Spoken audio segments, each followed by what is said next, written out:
Well, what is up, EKN Nation? Hello. Another great evening here. Our second part of our EKN OutLap podcast as we prepare for SuperNationals number 24, the Superkarts USA finale of the season. Didn't have the race last year. Finally back at it. My name's Rob Howden. David Cole alongside. Well, kind of alongside. I'm in Seattle. He's in Grand Rapids right now. David, great show yesterday, about 90 minutes long. This one could be a bit longer. More categories, more guests. Great way to start things off, though. But yeah, we kind of threw the green flag on our coverage for the SuperNationals. It's time to go to work, isn't it? Yeah, it was green. We went all day yesterday. We had a great show yesterday with three different guests: Nick Tucker, Aiden Rudolph, and Caleb Gaffera. It was a great show. Got to talk to them about the SuperNationals and really got to just preview of things to come. At least almost half the categories that are going to compete at this year's SuperNationals. And now we're getting into the senior and master divisions, the rough and tough, the stacked fields that we're going to have here at SuperNationals. Elbows up. Elbows up. For those of you maybe watching one of these podcasts or one of these shows for the first time, really, we've moved it over. This is kind of an evolution. We've been doing a lot of these face-to-face shows here on our YouTube channel. We're going to start doing more of these. David said, hey, let's do our OutLap podcast. Let's just do it for the SuperNats on YouTube. We'll turn it into a podcast later, but let's bring some guests in. Let's have a chance to talk to some people. And obviously, yesterday's went really, really well, and I know it's something we'll do more of in 2022. So, again, we will turn this into a podcast. Those of you who may want to listen to it on the way to work or coming home, whatever it may be. We will say, you can see the logo right there. Big thank you to Trinity Karting Group for being a presenting sponsor of this particular show. So let's have a quick plug here for Trinity Karting Group, who are the first step on the ladder to racing success. Trinity Karting Group is based at Motorsports Country Club of Cincinnati, and they literally have a track in their backyard and a controlled environment to develop your skills. Trinity Karting Group flattens out the steep learning curve with a professional staff that will put you on the right path. The focus is driver development, and they compete at the local, regional, and national levels, including the Superkarts USA Pro Tour and the United States Pro Kart Series. They have new and used packages available, and they are your Midwest source for Kart Republic chassis and IAME engines. Visit them at teamtkg.com or call 513-421-4463. Sean Bailiff and the whole crew, David at Trinity Karting Group, awesome folks. But let's get at it. We're essentially talking about the Superkarts USA SuperNationals 24, the date December 1st, 2nd, 3rd, 4th, and 5th. It was going to be the Rio All-Suite Hotel and Casino. We're going to the Las Vegas Motor Speedway. Big changes over the last couple of weeks. A lot of backstory that we're not going to bring up here. That's something we can unpack later because right now it's really not. We're going racing, and kudos to SKUSA for being able to put something together. Wholesale changes within like 3 weeks of the event where we're at two different hotels, the Resorts World and Westgate, David, and a brand new, essentially temporary circuit that they're building out at Las Vegas Motor Speedway. Yeah, outside NASCAR Turn 3 is where the track's going to be situated. We've actually been to Las Vegas Motor Speedway in the past. We've had two events there with the Stars of Karting event, actually inside the oval there, utilizing the garages that NASCAR does use. This one's going to be very similar to what you've seen in the past where it's a parking lot. It's a parking lot event. We're going to have a good paddock space. We're going to have a good racetrack, a very similar racetrack that has been utilized in 2018 and 2019 at the Rio. So it's essentially pick up and move it north about 18 miles. That's it. Yeah, that's exactly that. Move your hotel rooms, pick the racetrack up, and we're going back at it again. So it's essentially going to be the same racetrack that we're going to run anyway. So really not that much has changed as opposed to maybe the background of some of the photography that you'll see. This OutLap, as David had mentioned, essentially the senior categories: Master Shifter, X30 Masters, Pro Shifter, K100, and X30 Senior. Man, it's so much stuff to blend in here now. Just my mind's mush. We talked a bit about the racetrack itself. Same layout, David, that we saw in 2018, 2019. Basically the same schedule you mentioned yesterday if you watched the show. A little bit different in terms of qualifying with some of the classes. There's a new format where they're going to split the classes up into two groups. So just 5-minute sessions for those categories, which I like, a lot quicker.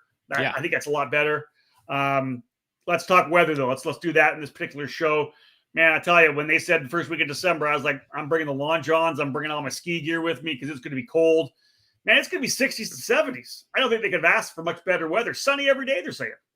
I mean, it is Las Vegas, so you're going to expect the sun. Yes, we've had some bad instances for the SuperNationals, and even in 2019 on the opening day, it was not exactly Vegas weather. So luckily, right now, the forecast, we looked at it yesterday. I'm looking at it, see if it updated at all, but it's still the same, still showing perfect weather, 70s to 60s, lows in the high or low 50s to high 40s. So same weather. We'll take it. We mentioned this yesterday as well. Good numbers in the event, especially even with some of the changes that were going on. Coming off of the COVID hiatus from last year, where we didn't have the 24th running, first time in all 24 years where we weren't able to get a race in since 1997. 493 pre-entries that we had logged from Superkarts USA. There's always a couple of guys that drop out, and there's always a bunch of guys that enter late. So we'll see if they're able to break that magic 500 mark, but anything over 450, obviously a huge event for not only Superkarts USA, but for the industry as well. Master Shifter looking at about 17, X30 Masters at 39, almost that full field in the X30 Masters class. David, the Whopper is KA100 Senior and X30 Senior. KA100 Senior, 92 entries, 86 for X30 Senior. And listen, obviously, SKUSA making a big move in terms of bringing the shifter categories together. Gearbox with KZ and 175 IAME SSE, 51 or 52 entries, pre-entries. That's awesome for shifter kart racing under the SKUSA banner. Yeah, it's great. It's exactly what we wanted to see. I mean, we did see that when they had the Pro 1 and Pro 2. We saw a full field that way. Now we're getting, the KZ and the IAME SSE engine together. And again, they're letting the racers decide what they want to do with it, and we're getting some international drivers over as well too. I know we're possibly gonna lose a couple due to international travel bans or restrictions for certain countries. We'll obviously talk to somebody a little bit later about that as well too. But I think overall you got to be pleased with the numbers, because again, we could have a whole lot more of an international contingent here in Las Vegas for the SuperNationals. So, I see it as, a stepping stone to what could be even bigger for 2022 and 2023. Yeah, with those big numbers, of course, in the KA100 Senior and X30 Senior categories, we're going to have those LCQs, which are a lot of fun to watch. And listen, all that, you're going to be able to, number one, hear and watch. Thursday, Friday, Saturday, EKN Live, as we always do. We'll have our live audio. You'll be able to tune into EKN, ekartingnews.com/live. Big thank you to the broadcast partners we have so far. The Alan Rudolph Racing Academy stepping up as being one of our primary, our title sponsor for this particular year. Acceleration Kart Racing back as our presenting sponsor for Super Sunday, again, as they have before. More sponsors coming on board, Kartlift being one of them. Big shout out to everyone at Kartlift. So more sponsors, more partners being added to that. But Dave, one thing is going to be interesting. I think we saw it last year, or 2 years ago. It was cold, struggled with my voice a little bit. I'm going to be smarter this year, but we're bringing in someone to help us out, which I think will be cool. Our good friend for many, many years, Mike Smith from CalSpeed. He jumped on the mic at CalSpeed a couple of times and found it to his liking, came to us and said, hey, man, I'd love to be involved. So, this is a guy we know that's a hardcore racer as well. So he's going to join me throughout the weekend, time to time, as an analyst, help do some play-by-play as well. But it'll be cool to see Mike in a different role with us this coming, next weekend, I guess it will be. And he'll actually have the racer's perspective. He raced there in 2019. He's done a lot of racing this year. I raced against him at the Cup Karts North America Grand Nationals. Actually beat him. So I have beat him, and I've not beat you, Rob. But we'll fix that. We'll fix that for next year. Shout out to Mike Smith right there. Thanks for the opportunity. We look forward to having you. Listen, man, this is a 9 o'clock in the morning to 6, 7 o'clock at night thing for us at the track side before we even go home and we start working on race reports and our debriefs at the end of the day. So we gotta like the people that we hang around with the entire time, right? So good to have Mike with us, a good friend of ours. So I'm having fun. It should be good. I've had a chance. You look back at some of the guys that we've had, David, on the broadcast with us. Be it Tony Laporta, be it Xander Clemens. Situation Saturday, we used to drag Chris Wheeler's ass up into the booth every once in a while, right? He coined that Situation Saturday. It'll be somebody new this year. So Mike Smith joining us, which I think will be a lot of fun. Somebody older too, because he is a Masters guy. Those guys were all younger. So, two old guys, and I'm the younger guy, I guess. He'll be the younger guy. Speaking of old guys, let's jump in and do this right now. Let's start the first preview. Let's talk about Master Shifter, the category presented by RLV. That's the sponsor of the class for the weekend. 17 entries in Master Shifter, and again, part of that kind of shift of where the Masters drivers are running. In previous Supernats, again, we've had Master Shifter. It's been called G1 for a time. It was S4. There was a G2 category for the Supermasters guys in 2019 as well. But, David, we got some previous winners in the field. Two of them, of course, two of the best drivers in Masters racing early. One best in Masters. Both were good pros back in the days as well. Ryan Kinnear and Joey Wimsett come into play. I think that's pretty cool to see them involved. Yeah, Ryan Kinnear won in 2017 in the S4 division when we were last at the Westgate, the Las Vegas Convention Center area or parking lot there. Joey Wimsett, a new name to Masters category. This is going to be his debut in the Masters division. Again, won in the S1 division back in 2014. That was the same year he won $20,000 because he got I believe the $10 bonus for a Pro Tour driver to win at the SuperNationals, won the championship same weekend because, again, Supernats counted as a Pro Tour race. So it was a $20,000 win. I just wrote in the preview that'll be going up tomorrow. He's been top 10 in 7 of the last 8 SuperNationals in the Pro Shifter category. So you take that type of talent into the Master Shifter. It's very similar to what we saw when Jordan Musser moved over. Very similar to what we saw when Ryan Kinnear moved over. Agreed, man. Like you look again, I've got David's notes here in the entry list, and you just look at the results: 1st, 4th, 5th. And so many top 10s for Joey Wimsett. He'll be definitely one to dive in. But, David, the cool thing about this particular category is that we have had some drivers who have been superstars for a long time, right? Let's talk about the guy that comes in having won another Superkarts USA Pro Tour Points Championship in the Master Shifter class. Jordan Musser, right? He's definitely a guy that everybody's going to be chasing when we get onto the racetrack on Wednesday. Yeah, he's got the podiums at the SuperNationals to match that. He's gotten 4 podiums in the last 4 SuperNationals. Yeah. Unfortunately, it's the one race he has not won yet. So that's the elephant in the room when you're talking about the Master Shifter category. It's the monkey on his back. He's trying to get it off. He won at Rock Vegas. It's actually him and Ryan Kinnear. So Musser won the first year in I'm trying to date back here. 2018, Kinnear won in 2019 and 2020, and then Musser won recently just this past October. Yeah, so that's that head-to-head battle, and there's a lot more to come. Just looking at the Pro Tour, Scott Skitchy Barnes from Bermuda, who will be joining us here momentarily. Number 2 plate, Anthony Stifler finishing in 3rd in the championship. He's in the grid as well. 3 different drivers, David, though, from outside the United States, and 7 different countries represented in the field. Yeah, so it's a good mixture of different drivers, and it's good to see some international again into the Masters Shifter category. It's something we saw, when G1 had the numbers of 60 drivers. When we saw when it was back with ICC, when drivers were coming from Europe and down other countries as well too. So it's a good mixture. But again, you kind of look at it. Barnes he's kind of that in between of everybody else. He's going to be right there with the Musser, the Kinnear, and the Wimsett. It's a matter of if he's going to be able to battle with them. And there's some other drivers as well too that could possibly be in there too. We'll talk about that. One of the things we're going to do here, folks, during the show, if you didn't watch last night, is after we talked to Scott Barnes a little bit, David and I are going to throw out our top 5 predictions. Then while we're doing our predictions, we can look at the spreadsheet as well, throw in a couple other names that we think are going to be in the fight as opposed to doing it right now. So let's get started. Scott Skitchy Barnes waiting in Bermuda to come on the show here. Let's bring him in. Scott, how are you, my friend? Good to have you. Doing good, guys. How you doing? I'm good. We're good. Hey, listen, Supernats is one of those races you love. It's normally on your birthday weekend, too. That's the crazy thing. It's not happening this year. But you get a chance to come back. You've had some highs and lows throughout the season. You've had some big races, able to win some stuff. Again, you're back at Rock Island once again, doing a bunch of races there. How big is the Supernats? And all the races that you do, is the Supernats the big one? Of course. I mean, when you talk about karting in the USA, Supernats is the Super Bowl, right? That's the biggest race of the year for karting in the USA. So it's always a race that I try to put on my schedule. It doesn't always happen, but it's a race that everyone wants to win. Everyone wants to do good there. So if I could fit it in, it's a race that I want to race. And last year, if I'm not mistaken, you were right in the middle of battling to be on the podium. I think you finished 6th, but you gave it a valiant effort in the last couple of laps there.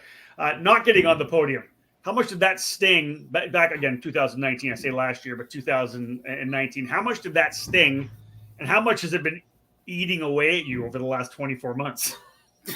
A lot, actually. So I raced SuperNats in 2019, which was the last time we raced. I hadn't raced SuperNats since 2015.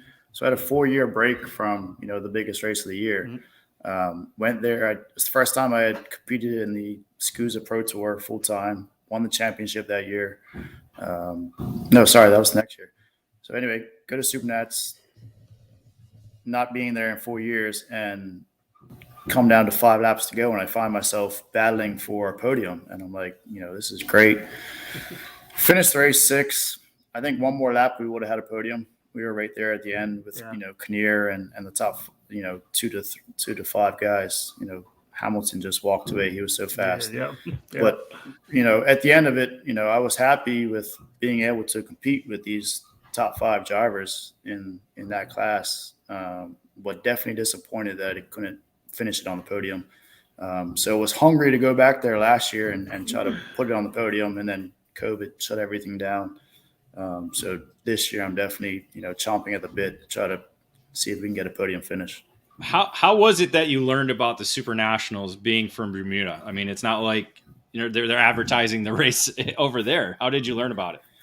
No. So, I mean, obviously I come from Bermuda, 20 square mile island. Karting's not huge. I started racing in the US in, I think, like 05.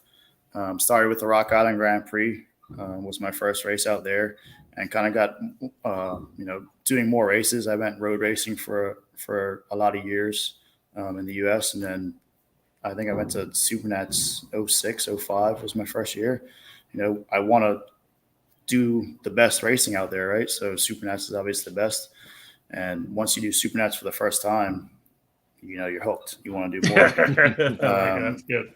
So, yeah, I think I've done over the years. I think this is going to be my 9th year racing SuperNats.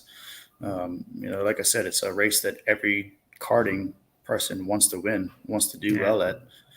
So coming from a small island where I only get to do a handful of races each year in the U.S., this is a race that I always try to put into the calendar to make it happen. If you're a karter, SKUSA SuperNats is the race to do. That's the one, right? So tell us about your program. What who you with? What chassis you on? What engine you're running for Master Shifter? So for the last 2 years, I've been with Harden Motorsports. Darren Harden, great guys, great team. Love those guys. We have a good time. This year, I'll be on a TB kart for the first time at SuperNats. I ran the TB kart for the first time at Rock Island Grand Prix this year. Felt good. So I feel like that's a chassis that we can do well with. Last year, I was on a 10-year-old Intrepid and was still able to, finish 6th. So, I've never been able to go to SuperNats with, the best equipment, the best motor, the best team. But I feel like this year, I have a great team. I have a new chassis. We're on the, 175 just like everyone else. So I feel like we have a great shot to put a podium finish in there. And last but not least, I guess the cool thing is with the track being the same layout, or whatever, however close it's going to be once they get there. The only difference is going to be the pavement, right? In particular areas, is how much is it going to be like the Rio, but the actual layout itself with the the corners, the first turn, a couple of hairpins. Did that kind of suit you? Is that something? Hey, I'm going back to a different venue, but with the same racetrack. I really like the way that track was laid out. Yeah, definitely. When I saw that it was going to be the same layout, I was kind of excited because, I don't get a lot of seat time. I haven't been in a shifter since Rock Island. Okay. I don't get as much seat time as most of these guys do coming from the States. So the hardest part about coming to these events is, trying to learn the track in a short period of time. So if that's something I don't have to do this year because it's pretty much the same layout. That's one less thing I have to worry about. So I was definitely excited to see that the track was the same. Well, that's awesome, Skitchy. We look forward to seeing you. I know we've got dinner planned for one of the evenings. I'm all lined up for that. Otherwise, man, we'll see you in Las Vegas in just like less than a week, I guess. We'll be on track. I forgot it's Wednesday already. We'll be on track in a week. We'll see you there, and man, good luck, safe travels. We'll see you in Vegas. Yeah, definitely. Thanks, guys, for having me down. Like I said, this is the biggest race of the year, so it's something that I'm hungry this year to go out there. Like I said, I know the Masters class. There's probably a dozen guys that are going to be fast. I know I'm not the top runner, quote unquote, but I'm chomping at the bit. I'm excited, and I think we got a good shot at a podium this year. Good man. There he is, folks. Scott Skitchy Barnes from Bermuda, one of the big players, of course, in Bermuda karting as well. The club they have over there, great people involved there. Let's let Skitchy go, and then David will line you up. It's time to start doing some predictions. We'll see where everybody slots in. This is our predictions, folks. 5. We're doing the top 5, and just to preface this right now, we did it yesterday too. Don't hate on us. Throw the comments down. I don't care. Bring it. Bring it. Bring it. Come on. Yeah. No, bring it. I love this. This is like talking about fantasy football. Bring the trash. You're a sports radio, sports TV guy, so you love when people just thrash it out there, right? I love it. We can talk about the Bears as much as we want. So hey, Bears are going to get a W tomorrow. That's all that matters. Should we talk about? Was it Western Michigan? Is that the team we should talk about? Oh, Western won. They won on Tuesday. They beat Northern Illinois. So. All right, let's go. What do you got? We don't talk about that school down south though. All right, no, we don't. I know somebody's sitting. I know somebody's sitting with Skitchy that loves that school down south, and we don't talk about that school. All right, my predictions. Here they come. Thinking, David? Wow. It's you got to go with the young guy. That's what it boils down to. I mentioned it already. Joey Wimsett. He's got 7 podiums or 7 top 10 finishes in the last 8 SuperNationals in the pro division. You're going to bring that kind of talent over into the Masters category. You got to put him as the top contender. Yeah, he's not been in the seat as much as Musser has been all season long. Okay. I mean, hell, even Ryan Kinnear was in the seat once and beat Musser at the Summer Nationals, both races. So, a similar racetrack. Again, they're all good. Like Skitchy just talked about, everybody's going to know kind of how the track unfolds, and including all the top 5 who were there in 2019. So I have Joey Wimsett winning over Jordan Musser with Ryan Kinnear in 3rd. I got Skitchy Barnes in 4th, and then Joe Rook in the 5th position. All right. That's solid. Let's see which way I went with this, because I was wondering whether or not I'm like, is Wimsett going to be? Is he going to be in shape? Has he been laying around? That's the question mark. Has he been laying around drinking beer on the couch? I don't know. You can do that in Master. You can do that in Master, not so in Pro Shifter. Yeah, you can. You can finish 6th or 7th. You can't finish top 5. So here's my deal. I like a good story.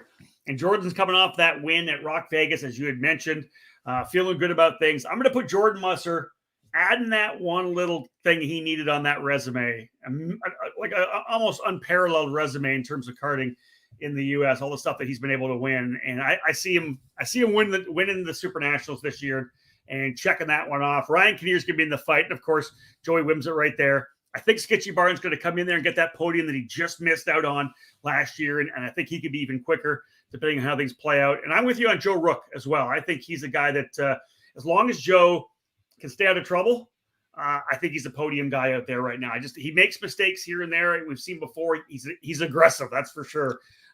So we'll see where Joey ends up, but I got him P5. So I got Musser with the win, but we'll see. Yeah, I think Barnes and Joe are going to be kind of, I hate to say it, but they're going to be the leaders of the second group. And there's a number of different drivers that could be in there. Michael Getch, Stifler, we talked about. Ben Schermerhorn is another driver. Patrick O'Neill, he's coming off an injury, but he's super fast in Vegas, so he could be another one that could be there as well too. So hey, well, listen, here's my flashback, because you weren't even involved at this point yet. I'm literally flashing back to 99, 2000, 2001, because Tommy Contino is on the grid. Tommy was one of the top drivers in the S2 semi-pro class back in the Pro Moto Tour days, ran for JM Racing on a Tony Kart. I love seeing Tommy Contino's name back. It just blows me away that he's coming back. He was running again, like I said, S2, the semi-pro shifter. Now he's running the Masters category. I don't know how much racing he's done. Looks like he's with Yesnik Racing. Tommy was a talented driver. There's a lot of talent there. So I think he's been doing some car racing a bit. I think I heard. I'd love to see what he's able to do, though, because I think it'd be impressive. Here's a question Mike Smith is asking about John Crow. Not on the entry list, so we can't include the Crow show. He would have been in the top 5 probably in my prediction. Me too. But we don't have him on the entry list. So if he's not on the entry list, we can't really talk about him. If he's going to show up as a walk-up entry, he could blow up both our top 5s. He could definitely do that. 100% he could do that. But that's the look. We got a couple different winners lining up for that. I like that. I like when we're not quite exactly the same. That's good. Although David normally kicks my ass on these things. I do, but you're catching up. That's good, because if we had the same top 5, it helps you not lose any points when we factor that in. That's true. I guess that's 100% true. All right, let's move to the next category, David. Let's talk a little bit here about the X30 Masters class. 39 entries in total. And if I just give you some of the winner names from the start, this guy's actually joining us from Australia, which is, he's not able to be here. But this guy's, again, is part of the list of the all-time winners at 4 different victories. A winner in 14, 15, 18, and 19. 2 on-track wins as well that eventually got lost in tech. I'm talking about Kip Foster, of course, one of the legends of the Superkarts USA SuperNationals. He's going to join us here in a little bit. Renato Jader David, a winner in 2016. You go further back to guys like Jim Russell Jr., 3-time winner Leonardo Nienkotter from Brazil. Billy Cleveland, a couple of wins, David. Jerry Henderson, the late great Jerry Henderson back in 2007. Travis Irving was able to win in 2006 as well. John Crow, the Crow Show won. And Michael Brooks actually was the first winner of the tag category back in 2003 and 2004 on it, I believe, for Champion Racing on an Intrepid. Correct. And there were some different engines back then. Guys were on Sonics. Travis was on the Beeland? I want to say he was on a Beeland, because that was the engine that had to be the most weight, and he was a little bit heavy at that time. 4-stroke, 2-cylinder. Yeah. It was a unique sound. Jerry Henderson won on the Beeland as well too. Yep. I think Crow was on a Rotax possibly that year, or either that or a Leopard, one or the other. But that was the interesting. It might be pronounced Byland, actually. Beeland. I thought it was Beeland. We'll figure it out. Right. Anyways, so that was a fun part of that category back then. So it was always, even I think Cleveland was on the Motori 7 when he won both his races. Exactly that. That engine was a monster. It was a monster. It was 100% a monster. As we did before, we'll do this every time. Guys that are leading or we're topping the Superkarts USA Pro Tour. Obviously, guys we're going to watch, right, throughout these deals. Mario Barrios ended up winning the championship. Jess Peterson in second, and Glauber Granero was in third. I think Barrios is definitely a guy to watch. Peterson's a no-show. Probably taking care. Is he? Have you heard anything about it? I don't see him on my list. So no. Both Peterson and Glauber are not going to be in the field at the SuperNationals. Peterson, obviously a new father, focusing his attention at home with being a new dad. And I believe Glauber was a late scratch. Glauber was a late scratch. I just received that this week. Copy that. There you go. David with some input there. David, more notes you've got here. 8 countries represented, 7 drivers from outside the USA. Yep, and then I miscounted. We actually have 3 former class winners, because I forgot about Irving. I had him listed, but I forgot he's in the entry list. He's on there. He's racing with Formula Works in the GFC chassis, and then 2 other former SuperNationals winners that we'll talk about in a little bit. And then again, we have Barrios, the current Pro Tour champion, and then the other former Pro Tour champion is 27 and 2016 X30 Master champion Derek Wang is in the field as well too. Yeah. 100%. Well, listen, before we jump into our predictions and then kind of go through other guys that are in here, let's bring in Kip Foster, joining us from Australia right now. I love the fact he's taking some time out for us. Kip, thank you so much, man. We appreciate it. One of our legends in the sport, not only in Australia, but here at the SuperNats as well with 4 wins. Thanks for taking the time. Hi, Rob. How are you, David? How you going, guys? Nice to be with you. We are great. We're prepping to go to the race, and we would rather see a whole contingent of Australians there, because that's, you guys always add a very cool atmosphere, not only just the paddock itself, but also on the racetrack. You guys are a hell of a race car drivers. How hard is it not to be here right now with this race coming back?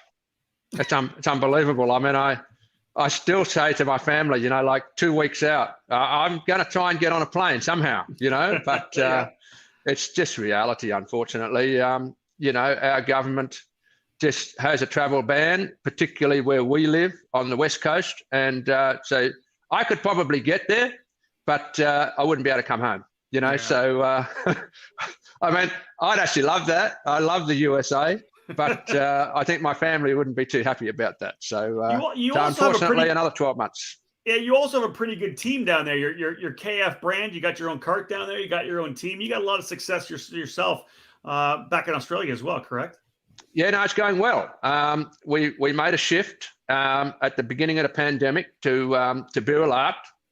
We've got an association with them now, so we're going really good with Ronnie Sala and their setup, and Michael Patrizzi here, who imports a kart here in Australia, and the teams are growing. The karts are going well. I'd like to get the product into the USA, and I would have loved to have been there this year, you know, to race it and to promote it. But we'll just have to wait. So that's the way it goes. Kip, we have a lot of talk about how during COVID we were kind of worried that maybe the sport, the industry would have struggled a little bit. But we've seen this really resurgence of, I think, people being locked in for 4 months kind of thing, saying, man, I miss the sport. And they came out and we had record numbers of sales, chassis sales, people racing everywhere, big numbers. It's really, I think people just realized that they missed the sport itself. They decided to dive back in. Are you feeling any of that kind of same thing down in Australia? How is the sport and the health of it, at least where you're racing? Well, on the West Coast, it's been going amazing. You know, as I was saying, it's for some reason, it's just because, as you say, we're locked in to some degree. Yeah. We're not locked down, but we're locked in. And so people wanted to get out and have fun, enjoy it, and use what they had in the shed and get it out there and enjoy. And they couldn't go traveling. They couldn't go spending money on other things. So the sport was really strong. A little bit of, obviously, in Sydney and Melbourne, where we had some, outbreaks in the COVID that they did have to shut down for quite a while. So they have been a little bit slow to recover. But as a rule, karting's okay. It's fine. It's going good. And I think it'll be a big year next year. So let's talk about the SuperNationals. We asked this to Scott Barnes. What was it that brought you to your first SuperNationals? Were you watching them, listening online? Was there something that happened? You said, "Hey, I got to get to that race." What was it? No, not at all. I mean, I've what happened was, I think maybe back in 2007, I brought the family over to the US for a holiday. Looked around. I just happened to be in Vegas. You know, we spent maybe 3 or 4 days there. You know, I mean, I had young kids, so we're just looking. You know. And there just happened to be a go-kart race out of town. You know, I thought, now we're going to have a look at this. You know, didn't expect it to be anything special. So I caught a cab out there. It was actually San Boyd Stadium. Stadium, yep. Went out there, and I don't know what hit me, man. You know, I thought, geez, what's going on here? Europeans there, the lot. I just, I spent hours there. Sent the family home, sent them off in the cab, and I just stayed there. So I was saying that's a good one to go to, because I think, if I recall, that's the year that Artigo came and a couple other the top shifter drivers came and raced that year. I spent quite a bit of time with Foray in the pit. I'm just trying to remember what chassis he was on back then. Might have been. Was he a Maranello back then? Yeah. Maranello. Might have been Maranello. Yeah, he was struggling with that thing a bit, I'll be honest. He went forward like me. Funny. Oh, my goodness. Yeah. All right, so listen, all the stuff that you've done in your career, obviously, we've seen you for many years, as you said. How do those 4 wins stack up for you? Let's talk about the first win and then the 4th win.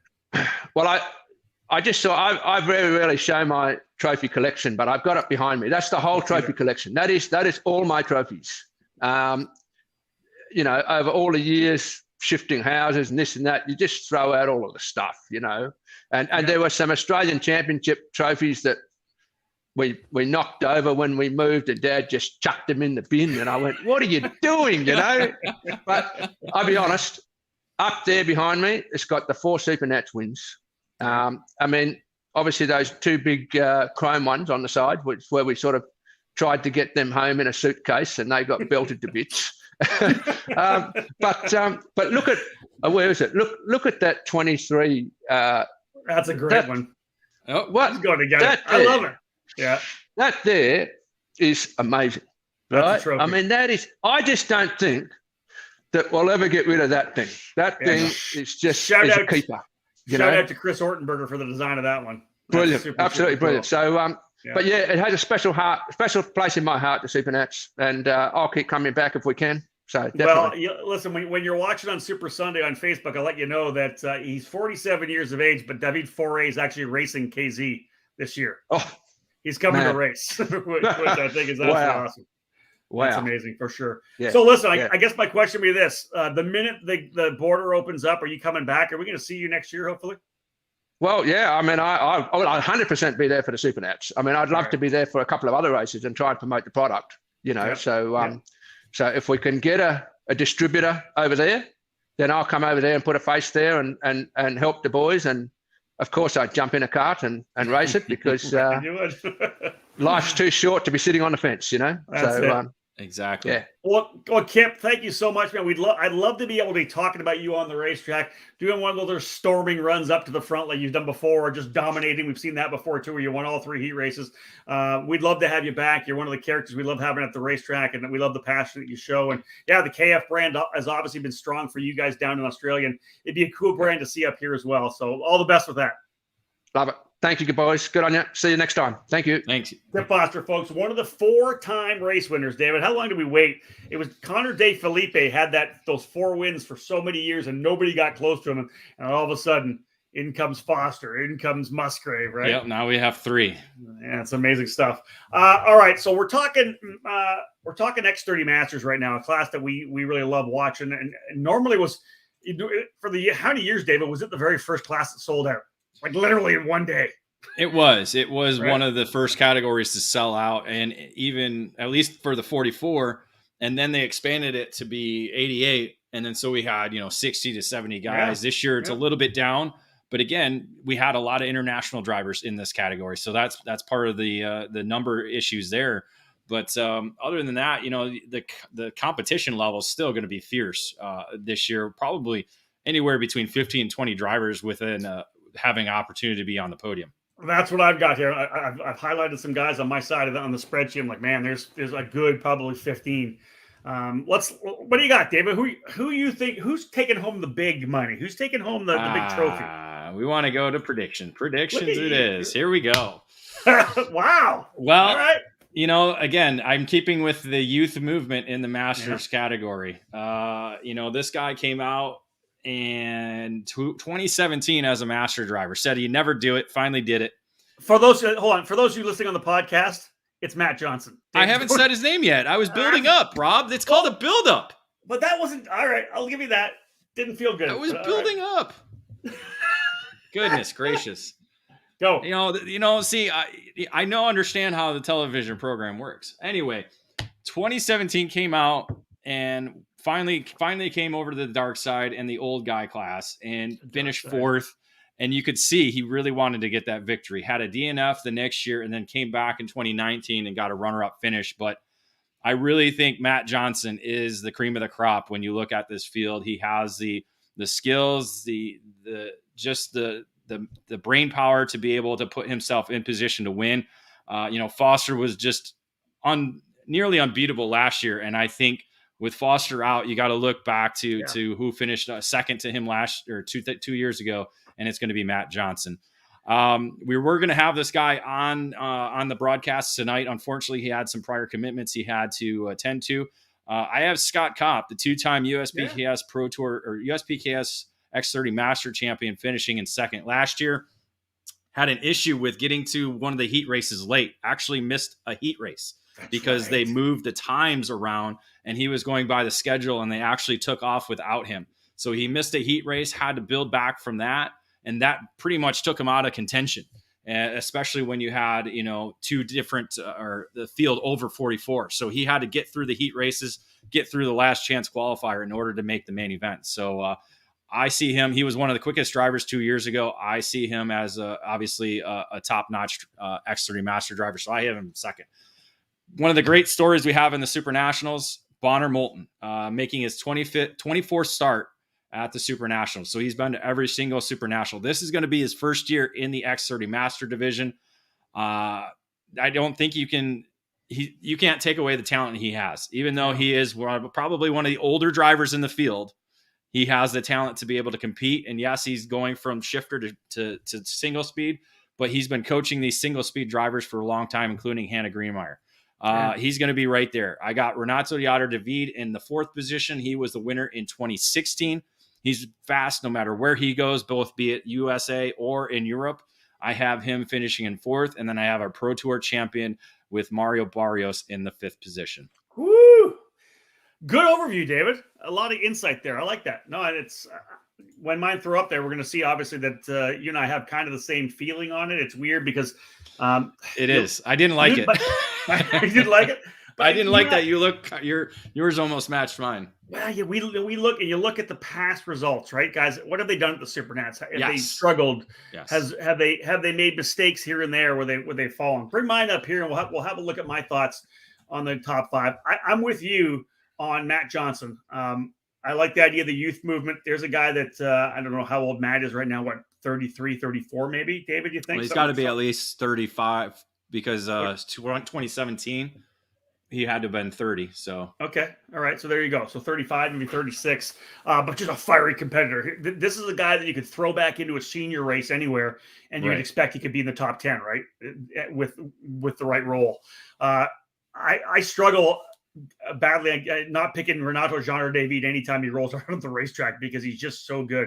Flat dominated the Winter Series back in January and February. He's just that good.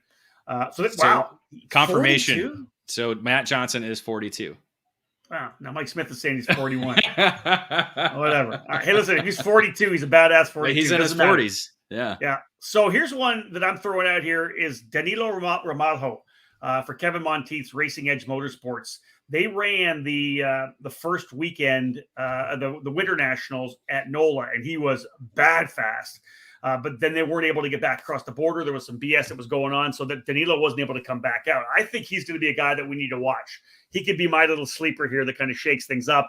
And then I went for a couple of veterans as well. I went to Derek Wang. Now, Derek has not had the best results at the Super Nationals. He was 13th back in 2019, 17th in 2017, but he was on the podium in 3rd in 2016. So I think if he gets rolling and gets things going, he should be okay. And then I'm with you on Bonner Moulton. To have him here again, I look back at the photos that I have from the very first Super Nationals in 1997, and Bonner Moulton was on the podium of the pro shifter category in 1997. Here we are 25 years later to a sense, right? Because the 24th race we missed last year. And I'll tell you this, Bonner kept running shifter karts, which are a little bit tougher. And that's harder on his body, and by the end of Super Sunday, he was getting worn out a bit. He even told us that. I think this will be a little bit easier ride for him in the Masters category. I think he'll be good to go to cruise through. I like Moulton being 5th, but I don't disagree with you that he could be higher up in the order as well. I think if he gets comfortable and he's a veteran who can stay out of trouble, won't make the mistake. He's not going to make that dumb move that hurts him, and that could be the big thing for him that puts him even higher than P5, where I've got him locked down. Yeah, I thought about Wang. Obviously, he's good. He's almost like a Renato Jader David. Anywhere he goes, he's fast. But he hasn't gotten the Super Nationals results. And you mentioned his past results. So that's why I kept him out of the top 5. I think Irving could be a possibility too. Again, he's gotten seat time under his belt this year, so he could be a possible. Martin Pierce, a former Rock Island Grand Prix winner, former Road Tax Grand Finals winner as well too. Martin Pierce could be in there. I know I looked at Ramalho as well too. He was another one that I kept off the top 5, and I thought about moving him up in there. So he is a possibility. Billy Cleveland. Billy Cleveland, everybody, people were asking, years old. People were asking about him, and I think he's gotten to that age now where he's going to be top 10. I think he's going to be top 10 for sure. I don't know if he's going to be on the podium or not. Another one would be Ian Kunchez is another possibility. He's past that Challenge in Americas. And maybe like a Miguel Mir, Ariel Castro, Carlos Calderon. Carlos Calderon. Hey, listen. Carlos has been super fast there before. Yeah. So if Carlos again gets up front and stays out of trouble, Carlos could 100% be top 5. And then one question everybody's asking, Scott Roberts. Scott Roberts is not racing SuperNationals as far as we know. He's not on the entry list. He told me he was doing Rock Vegas for sure. I'm not sure if he's doing SuperNationals. All right. Well, there you go. Good update there for David. So there's our lineup that we're thinking for X30 Masters. David, let's jump into KA 100 Senior. This category brought to you by the Motorsports Country Club of Cincinnati and the MCC Kartplex. 92 entries. And of course, this is a class that really, as most of you know, just coming out back in 2018, Stephen Barros was able to get the win there in a cart he picked up like off of YouTube off of like Facebook or something, just bought a cart. But Pauly Massimino ended up getting the victory in 2019. Big win for Pauly. I think he'll be one to watch for sure. But then again, David, we look at the guys in the Superkarts USA Pro Tour points. You look at a Cole Morgan, P1, Jace Park, and Nolan Allison. 3 drivers for sure that we could be talking about come Super Sunday. Oh, for sure, without a doubt. I mean, a lot. Again, 92 drivers in the field. It's just, it's phenomenal the numbers we're getting in this category, and it's something we saw when it was introduced in 2018. It was again one of the first categories to sell out. So this class is going to be probably one that's going to be big from now to the future. And again, looking at the numbers, 6 Pro Tour champions that are in this field. And again, not in this category just alone, but other categories that they've been in. Only 13 drivers competed in this category are racing in that competed in 2019 are racing this year. 20 drivers raced in the junior category in 2019, so they've moved up. So a lot. This category is very diverse. A lot of different drivers, old drivers. Or I shouldn't say old. I should say older veteran drivers. We'll talk to one of that's pretty much a veteran driver now. Yeah. And then some young drivers and international drivers. We have 9 countries represented from 9 drivers outside the USA. So it does have a little bit of international flavor as well too. Yeah, it's an amazing lineup for sure. And again, you keep scrolling down. For me, one thing I'll say before we bring on our first guest is this: 92 drivers. Just making the main is going to be huge, right? This is one of the things I made the main. You think about the quality of drivers that we're going to have in the last chance qualifier, right? It's going to be unreal because again, this is the first main on its own. This is the first time this category has had the LCQ. Yeah. So I think this LCQ is going to be kind of like those old LCQs we used to see at X30 Senior, where we actually saw people fight and get kicked out. That's it. I don't think you're wrong. I hope we don't see fighting. I hope we don't see fighting, but it's going to be that knuckles up, elbows out type mentality. All right, David, who do you want to bring in first? I think we go with the most recent winner of the event. Yeah, I like it. Which one is that? Let's bring in Pauly Massimino. Ouch, all right, dude, that was hard. I gotta. He's. We'll talk about why I'm getting hard on him. But okay. All right, Pauly Massimino, buddy. Thank you so much for joining us here on this edition of the OutLap. Good to have you. How you guys doing? Doing well. We are good. We are excited. Anytime we do these previews, it gets us fired up a little bit. What about you? How you've had a pretty good year. Let's start with that. Let's get in the win at the Miami Grand National as well, dude. You've had a good year. Yeah, not too bad. Had a lot of good finishes, but haven't really been able to capitalize too many times. I have a few wins this year, but not as many as I like. Let's talk about that last SuperNationals. Obviously, that was a bit of a weird deal. The penalty and the way things moved around, you end up getting the win later on. We had to come back. What do you feel like you want some redemption for that? Do you want to just make it nice and clean? Is that what you're kind of thinking about this year? Yeah, of course. I would definitely like to come back and cleanly win it. Obviously, I didn't technically win it last year, but I have the trophy. So I would hopefully this year we can get it done for real this time. Here's my question for you, Dave. I'll let you come in a second, Dave. How much different are you as a driver? Like, obviously, I think that what we've seen out of you over the last 2 years has been amazing. That year when you won, a lot of people came to me afterwards and were telling me how you were one of their favorite drivers. Really thought you were a fantastic young guy. Over the last 2 years, you've become one of the top drivers in the sport. How much have you changed since that win back in 2019? Yeah, it actually started when I moved to Doty. I kind of started focusing a little bit more on my actual racing, and I stopped kind of fooling around. And and my dad kind of got a little hard on me. He told me, this is. I mean, it costs a lot of money, so you gotta start putting in the time.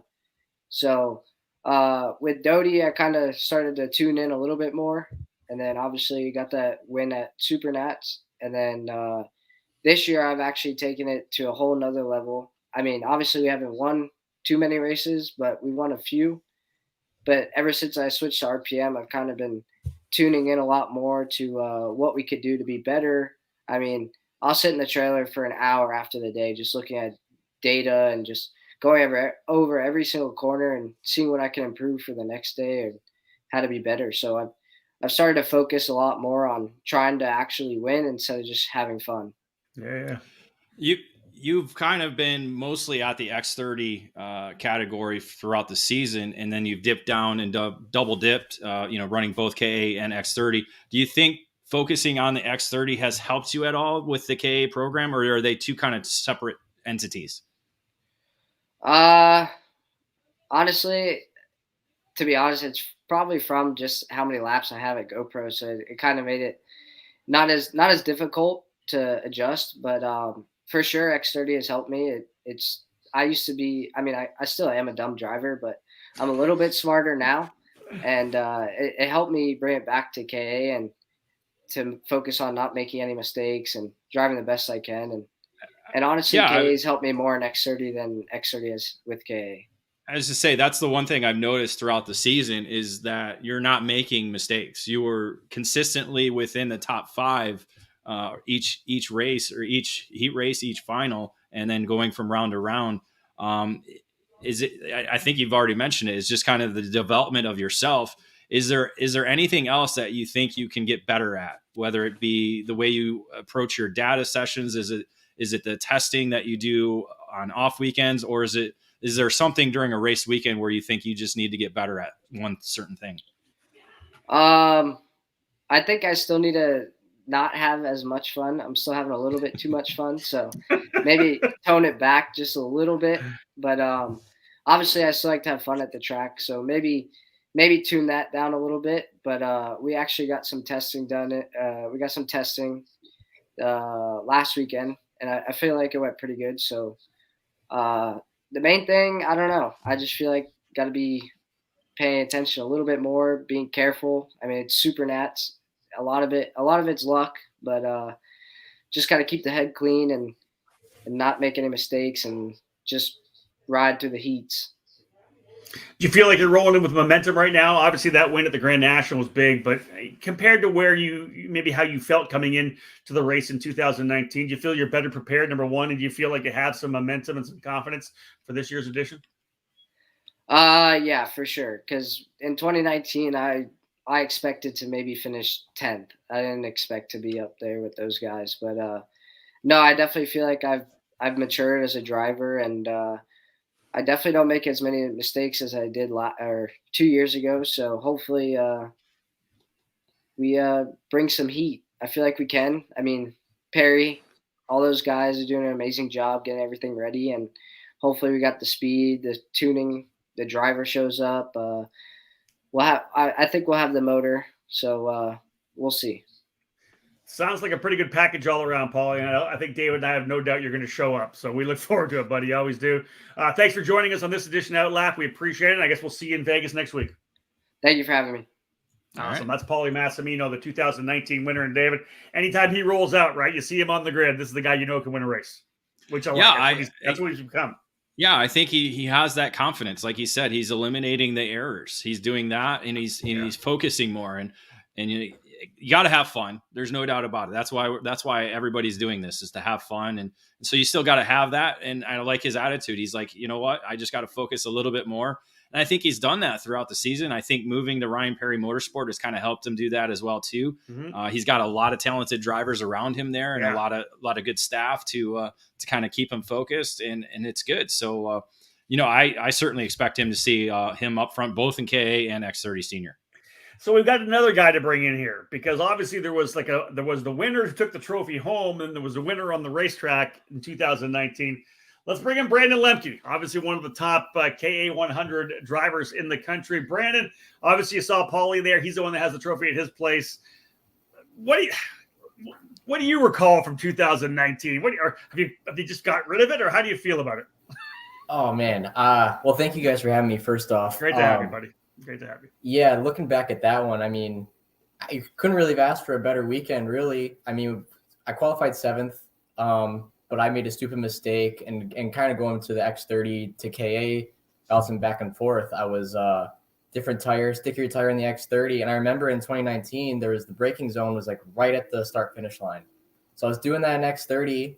I had it fresh in my mind. I'm like, okay, I got to brake here. And then now first lap out with cold tires on the reds. And I tried braking at that same point. And when it was way too deep, locked up the rear tires, spun around, bent the axle, went into the barriers. Still got 2 laps, I think, or 2 or 3 laps. I missed out on 1 lap. So qualified 7th. And I'm like, okay, this isn't bad. Like I still thought I was fast, but I had to work my way from 7th every single heat. Luckily they weren't, it wasn't like different groups. So, I mean, it was lucky there, but won every heat. And then I went to bed the next day or that night. I couldn't sleep. I was just shaking. I was like so nervous because it's been my dream ever since I like 14 years old to win the SuperNats. And this was my first huge chance. And because I had raced X30 senior before, and I mean, everybody knows how tough X30 is. Yeah, right. So, I was. It's still in my head. And then it sucks because it wasn't getting ran over. That pushed the bumper, and I posted on YouTube. It was the corner right after that when you're in the blender. It's when everybody gets parked up, and then I just tapped somebody. They were sideways, tapped them, bumper got pushed in. So yeah, it sucks. But then I look back and I'm like, I won that one. But hey, listen, it is what it is. That's the truth, though, right? In the end, even though you don't take the trophy home, you know that with the pushback, it wasn't your fault. So you really were able to get the job done. So internally, you can take that. It's not easy, is it, though, at all? Well, and we saw that at the World Championship this year. Freddie Slater won on a racetrack, had his pushback bumper, and lost the World Championship. So it's happened on the big stage, both around the world and at SuperNationals. Absolutely. So what is that then, Brandon? Are you extra motivated this year? And again, we said this to Scott Barnes for maybe a different reason, him not getting a lot of seat time. You obviously go back to a track that you won on, essentially on the racetrack, just had that one issue. Having the same track, even though we don't know what the pavement's going to be like, is that going to play into your hand as well? Did you feel that track was something you were really comfortable with? I did feel comfortable with it. Honestly, what makes it easy is the Merlin, the 29. It's a little bit smaller chassis. I mean, I felt like I was able to just keep the track a little bit shorter than other people and also get closer to the barriers. I just felt comfortable on that track. I thought like the braking, I could brake a little bit deeper. Things that don't make sense. Like, you think all the braking zones would be the same. I feel like I could brake deeper, get closer to the barriers, everything. And I think that's the part of the reason why we were so good that weekend.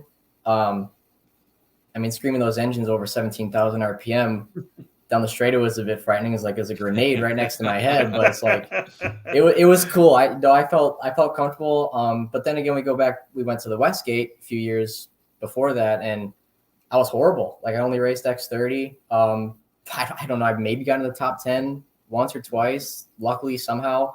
I don't see you finishing in the top 10 the last 3 years in X30. No, it was not good. But you do have a podium from Cadet back in 2012. Yeah. Vegas is not my strong suit. Jamie Siraki just posted that. He said, pretty sure he could have won his first SuperNats as well. Right? Yeah. So let's talk about that, Brandon. You've been with the Franklin Motorsports team for quite some time. You've been kind of that lead guy, right? Carrying the flag for Merlin Nation. You've obviously been a Vulture guy for a long time as well. Tell me what that means to be able to be with the Siraki family and with the Vultures and with that Merlin Nation deal, because you've been the guy that's been carrying that flag and winning a lot of races for them. Yeah, first time I raced on a Merlin, I think was 2011 at the Grand Nationals at Newcastle or for WKA. Yeah. It was Comer or Cadet, we call it. It was one of the bigger classes. I started racing all three the next year full time, and first time ever there. I don't know. I think Saturday or Sunday I finished second. I was run with the lead pack. There was Grant Quinlan, Zane Smith, Leo Stoya back in the day, all those guys, and I looked up to Grant Quinlan a lot, and Emerson Reed. Now Emerson and I are best buds too. So running with those guys was like. I was very nervous. I was like, can't make a mistake. I'm gonna get embarrassed. It's like like the elementary school. You got to wear the cool shoes with all the fit in. Like I had to fit in. Yeah, I had to fit in. So it's like just I was comfortable in 5th, but yeah, so that was fun back then. And then the very next year, Daytona, I ended up winning my first race in KPP Sportsman. So that was good. And then I got another one at Yamaha. First 2 trophies I ever are in there. I mean, those I'm keeping. So that was fun times. And then had a couple years where I went to an Xpree with Innovative. I raced just Route 66 with Scott Kopp and his dad and his TJ Coyne as well. And then went to Top Kart for a year, or the year before I went to Top Kart. But yeah, came back to Franklin 2018 for SKUSA at SuperNationals. And it's like, yeah, that was a mistake. Going to these other karts, I got to stay with Jamie. I was going to say, is the relationship between you and Jamie kind of like brothers? Is that kind of how the relationship has developed? I love that guy. I mean, I'll have some issues, whether not even karting related. I'll call the guy up and be like, hey man, what do you think about this? He's like, well, I think you should. I'll just listen to him. Like, says, you're not old Jamie, but he's a bit older than me. He's got a bit more, advice, and his wisdom definitely helps me out with a lot of stuff. So yeah, he's like a good friend to me. I know it's weird. He's 20 years older than I am, but he's a good friend. So but no, he's a great guy. Same with the Wolter family. I mean, not only Daniel, but the whole family is just awesome. So, I mean, been with him since 2012 as well. I mean, and never look back. So let's talk Supernats. Let's wrap this up with that. You're an experienced driver. You won a lot of races, a lot of big national races. You did a little stock car racing as well. You come to the Supernats this year, knowing that you were able to win last year. We talked to Pauly about that. What level of confidence do you have right now? What kind of momentum are you bringing in? Do you feel really good about your opportunity to roll out and potentially go for a win? I don't know. Honestly, I don't know. I feel like, the momentum from 2019 is definitely there. Okay. I feel like with the Wolter Racing engines, the Franklin Kart, and then I got Tim Anderson helping out for SuperNationals this weekend, or this coming weekend. I think we have a good shot. But as Tim says to me and Jamie and everybody else, like, you can do everything perfectly at Supernats, you still have a 50-50 shot. I mean, it's never certain that you're going to win. Agreed. I mean, just like 2019 what happened there, just one little thing, and then I ended up 5th. So, I mean, you look back at it, it sucks, but it is what it is. No, I definitely think we have a shot. But, yeah, I don't know what to expect. I'm kind of just going there for fun. Doing this whole growing up thing kind of sucks, but yeah, bought some land, trying to build a house now, trying to start a kind of a business little race team there in the summertime with some club drivers and everything like that. So yeah, we're working a lot now, not too focused on karting anymore, which kind of sucks, but you gotta grow up sometimes. So now dealing with all these racing with all these younger guys like Zilisch and Massimino and everybody, all these guys, like, God, just like, it's a challenge, but they're good. I mean, it's hard to keep up with them sometimes. So you're gonna have more fun than Pauly's gonna have. Is that what you're saying in Vegas? I mean, I'm 21 now. I can go in the casinos. I can drink. I can do whatever. I like how he says he's 21. He's feeling like the old guy. Yeah. And I literally now have to. When I race Masters, I'm racing against the kids I started covering when they were in cadets. Now I have to race against us. You wait, Lemke. It's going to get even worse. Yeah. I'm telling you. I don't want to wait. I don't want that to happen. That just happened with my nephew because I told him the Wii came out in like 2011. He wasn't even born yet. I was like, he's 10 years old now. That's it. Yeah, there you go. Well, listen, man, we wish you the best of luck. We hope you can come back and get right into the middle of the fight, and we really appreciate you joining us here on the OutLap. Hey, thank you very much for having me. I appreciate talking to you guys.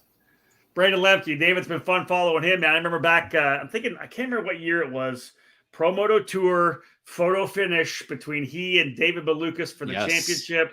They give it to Malukas in the on the line, but then we look at the video that was on for the TV show, and it was actually Lemke that got the win. So we had I think that was 2015, the year that he won the championship. So all right. Well, listen, let's it's time to start talking predictions, and then we'll throw some more names out here because there's so many. But let's hit some predictions. Well, we're just past the hour mark. We're actually making pretty good time here right now. We've got a lot of guys lined up, though, in X30 Senior. Hannah Greenemeier is going to join us. Conor Zillix, Ryan Norberg, some great guests going to join us to talk about this year's Supernats. But, David, what do you got for KA Senior? Here it is. K100 Senior, a guy we're going to talk to in a little bit later. Wow. He was just asking, hey, you guys going to talk to me at X30 Senior? I'm like, yes, we're going to talk to you there. But I have him winning the KA100 Senior Division, Conor Zillage. Again, he's won at the SuperNationals before. He won in 2017. Very similar to kind of Pauly Massimino. He didn't win it on the racetrack. He won it in the Tech Barn. Yeah. But still a victory there. He's won the 2020 FIA Academy Trophy Championship. And then he's been one of the top senior drivers all throughout 2021. So 2 podiums at the SuperNationals in the last 3 years there. Finished 6th in the junior KA100 division in 2019. I just think Zillage is going to be the guy to beat in the KA100 senior division. He's got the USBKS championship under his belt already this year. He's going to be there. International flavor. Going to throw in the Jamaican, Jamaican sensation, Alex Powell.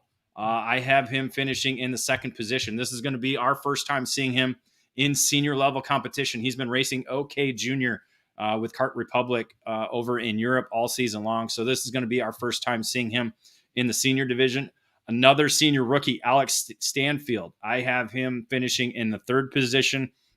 Stanfield, I think, is actually better in the 100cc division than what we've seen in the X30 division, but he's going to be doing double duty. But I have him as kind of the wild card in my KA100 top 5. And then I have the 2 drivers we just spoke to, with Brandon Lemke finishing in 4th and Pauly Massimino in 5th. Again, kind of like what we talked about with Mini Swift. I think this is going to be like we saw in the first year, where we had 8 different drivers right there battling for the victory to the bitter end. And it could be anybody's race. And I think Conor Zillage is going to pull it out.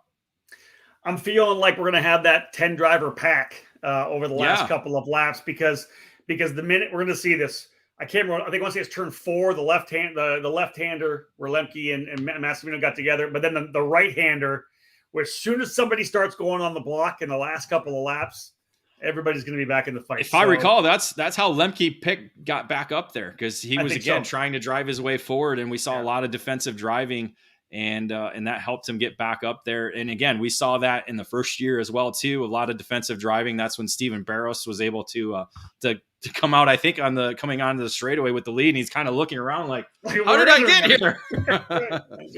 All right, bring mine up and let's see what I got here. I'm going Massimino. I've seen what Pauly's had here and some of the momentum that he's had over the end of the season. And as I wanted to ask that question, how much he's grown from being able to win that year that he did. And you can hear the focus in his voice where he's kind of putting his head down.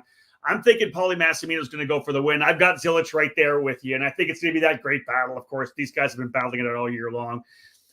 My wild card is Brent Cruz. When I saw him in there, I'm like, this is going to be really interesting. Brent's been really strong at the SuperNationals before. Obviously, he's been doing a lot of shifter kart racing, does a lot of different stuff. He was able to win in junior in 2019. He won in mini in 2018. I just see him potentially being in the fight here. I think he's going to be good. So I got Brent Cruz in 3rd. Cole Morgan impressed me all year long. He was very, very calm and cool and collected throughout the season. Going to that championship. That's why I put him P4. And I have trouble going against Brandon Lemke being in the top 5 or being in the fight anytime. Even though he says he's 21 and it could be hung over as crap on Super Sunday, I still have a feeling that I think Brandon's going to be good because this is the kind of race where he's able to excel. I think, David, that's kind of my feeling there. But I'm going Massimino. I think he's going to come through and he's going to get that win that he wants. That he crosses the line with his hands in the air and gets the photo op as well.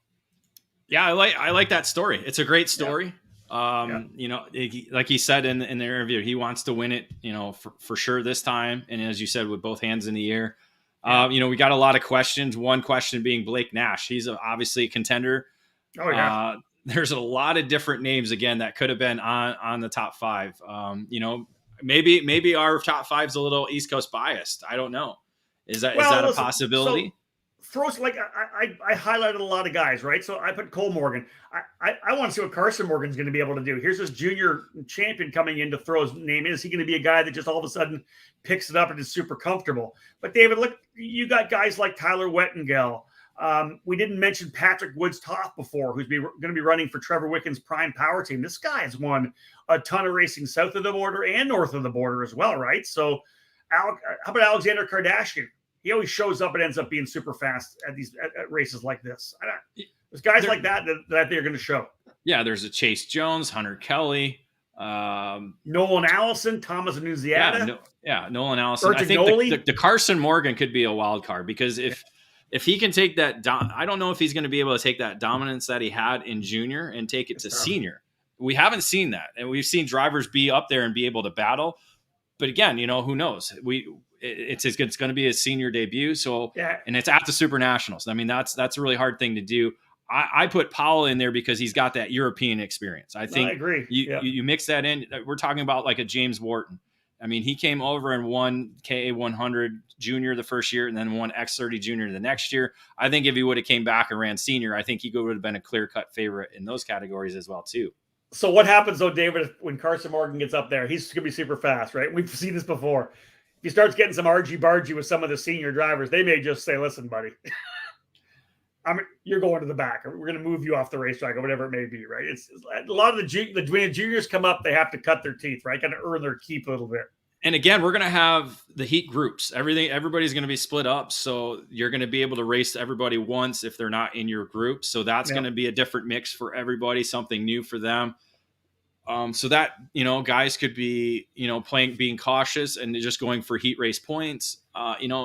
There's a lot of different scenarios that could happen in this category. And again, with 92 different drivers, it's really hard to pick 5. All right, let's jump into X30 Senior and have our little OutLap preview here. Rolison Performance Group, the sponsor of the X30 Senior category, 86 entries in total. And let's look at some of the past winners. The most recent victor was actually Zachary Claman-DeMello, the Canadian, winning in 2019.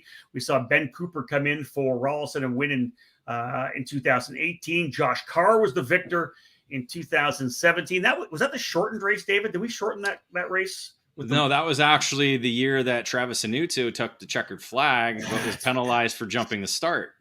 The shortened race was in the Masters class. Yes, right. That's the one year that Foster finished second.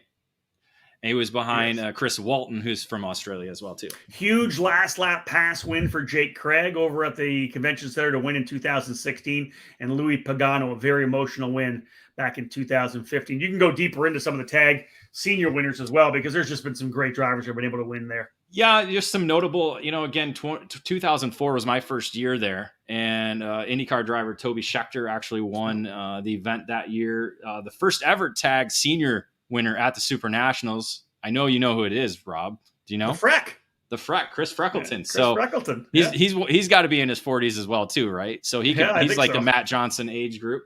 David Yerka in 2005. Daniel Morad was the first Canadian to win in 2006. Joel Millard in 2007. Andre Nicastro was probably the most memorable tag senior victory. That was the year that him and David Serra got together coming to the start-finish line. And again, still that one race that Sarah hasn't won. And hopefully next year he'll be like Kip Foster and coming back to the SuperNationals. But when you look at the field overall, 16 different countries represented with 36 drivers from outside the United States. 6 former SuperNational winners in the field, including 3 winners in this X30 tag senior division. 37 different drivers making their first start at the SuperNationals. I have no records of them actually racing ever at the SuperNationals. So nearly half the field making their first SuperNational start. I have 18 drivers who raced in 2019, 15 drivers who were juniors that are now racing in X30 Senior as well. And we actually have 3 former World Karting champions in the field, along with 2 current IndyCar drivers in the field. I love it. Well, you want to start by throwing out the IndyCar drivers right now? Joseph Newgarden and Willpower. Yeah, we've already covered that on social media, and they'll be racing under the MPG Motorsports and Willpower Kart tent. We saw both of those drivers at the USPKS finale at GoPro. Power obviously was right there all weekend long, certainly had the top 10 speed. Newgarden hadn't raced a kart in years, so and then no testing whatsoever. So we'll see kind of the shape that he's in when he gets to Vegas, if he's gotten some more laps testing under his belt. So let's talk to a couple of the drivers that we are lined up here. And it looks like it's going to be a lot of fun. Let's start, guys. 4-time Superkarts USA champion. Let's bring in Ryan Norberg, the reigning USPKS champion as well. Ryan, thank you so much for joining us, buddy. It's good to have you with us. Hi, how's it going? It's going good. We're excited, man. Anytime we dive into these preview podcasts, it gets us all jacked up. How excited are you for this event? Because I'll throw it out there. It's the elephant in the room for this particular conversation, but this is a race like Jordan Musser, who has a fantastic record. You're obviously one of the, on your way to becoming a legend in the sport of American karting based on your resume. You haven't won the SuperNationals yet. What kind of pressure does that put on you? Well, it doesn't put a lot, honestly, because there's a lot of good drivers that haven't won the SuperNats as well. Like you guys mentioned, David Serra is like another like legend in the sport that hasn't won it. It doesn't put any pressure that it normally does. This is a race that everybody wants to win. And so I'm just trying to go in it with a different mindset. Normally I'm, the week before, I'm just constantly thinking about the SuperNats and just like, what am I going to do? How am I going to attack this? Looking at the entry list and all the other drivers. And this year I'm taking a different approach to it and just kind of keeping my head straight and not really trying to think about it too much and just enjoy Thanksgiving and then, just go after it. I'm just trying to take it easy and not to stress too much about it.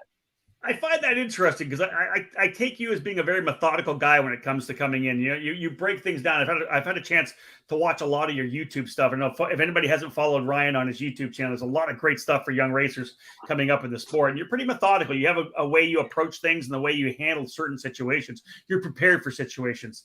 Are you kind of relying on yourself saying, I know I'll handle whatever situation comes. You'll just change the mindset going in?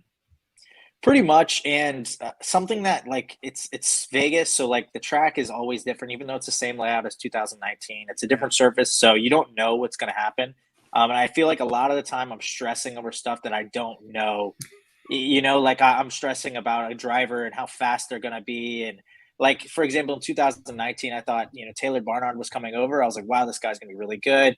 I went out, watched his first session, was kind of just stressing over a driver that I saw was doing well in Europe.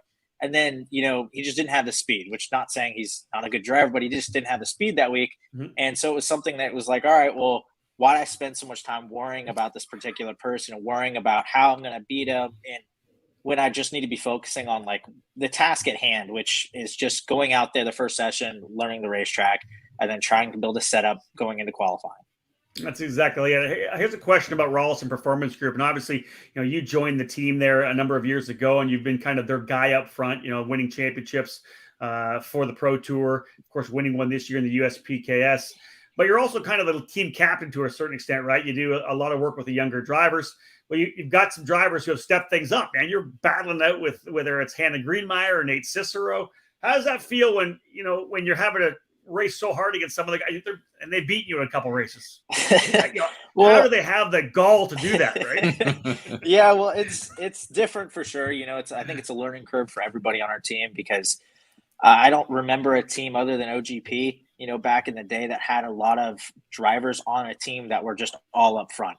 A lot of the drivers that we race against are all different teams. And so now you've got 4 or 5 guys every race that you have to go back to your pit stall and you're right next to them. So you really have to like be careful out there. But I think, there's a level of pride that I take in our team and making it, this way that everybody who comes under there is fast. And so, I feel like I played a part in that and everyone in the team played a part in that. And so that feels really good to see the hard work that we put into the team and see it pay off that, Hayden could come to the team in his first race, he's up to speed and we're competing. And so that, that gives you a level of pride, but for sure it's difficult. It's a different way of racing. And I know that I'm, changing my driving style for that because there's times that, I try and play the team game over the personal game. And, we all get bit doing that here and there. So yeah, it's difficult, but in the end, it's racing and it's the way racing's evolving for me. And so you have to adapt and you have to overcome that stuff or you're just going to fall to the back of the pack. You've got the championships on the resume. Obviously, one of the things you have is really experience, right? Because I think a lot of, especially the young kids that come in, especially in the X30 senior level, they've done KA 100 junior and X30 junior, and they're full of piss and vinegar, and they think they know what to do. But when you get in the middle of that, like absolute battleground in X30 senior, especially in the heat races, you make a couple mistakes in a heat race, and you're not even going to make the main. And so, yeah, I think that's something that's interesting. I think that veteran drivers do really well in the heats and the young guns do a lot better in the finals. I was talking to Alex Speed about this a few races back, but we were both talking. We're like, dude, I think I'm outthinking myself and making myself go slower because I'm sitting here like, this guy's going to do this and this, and I'm trying all these different angles, and I'm realizing I'm just wasting time and overthinking the situation where a lot of these young guys are just going for it. And I think that was something I struggled with in 2020 was I was racing a lot of these guys that were just the green flag dropped, and every single lap they're attacking. And that's not really my game. My game has always been wait till about, 10 laps in, and then we start, picking our way back up. And so that was a big change for me, was to kind of tell myself, don't think so much, just go. Just when the green flag drops, you attack every single lap and you go for it. And I think that's changed a lot of the way racing has gone in the past couple of years. But yeah, like you said, I think the veteran drivers and the experience that I have helps a lot in the heats, because you can tame your emotions and you can keep calm and not go for that pass, because there's points involved. But when the final drops, I think the younger drivers normally have the upper hand there, because they're just going for it. And if you leave a half cart length open, they're going to go for it, and they're going to make you pay for it. So that's definitely something that I'm thinking about, and I need to make sure that I kind of just am in attack the whole weekend. Oh, I love it. All right. Go, Dave.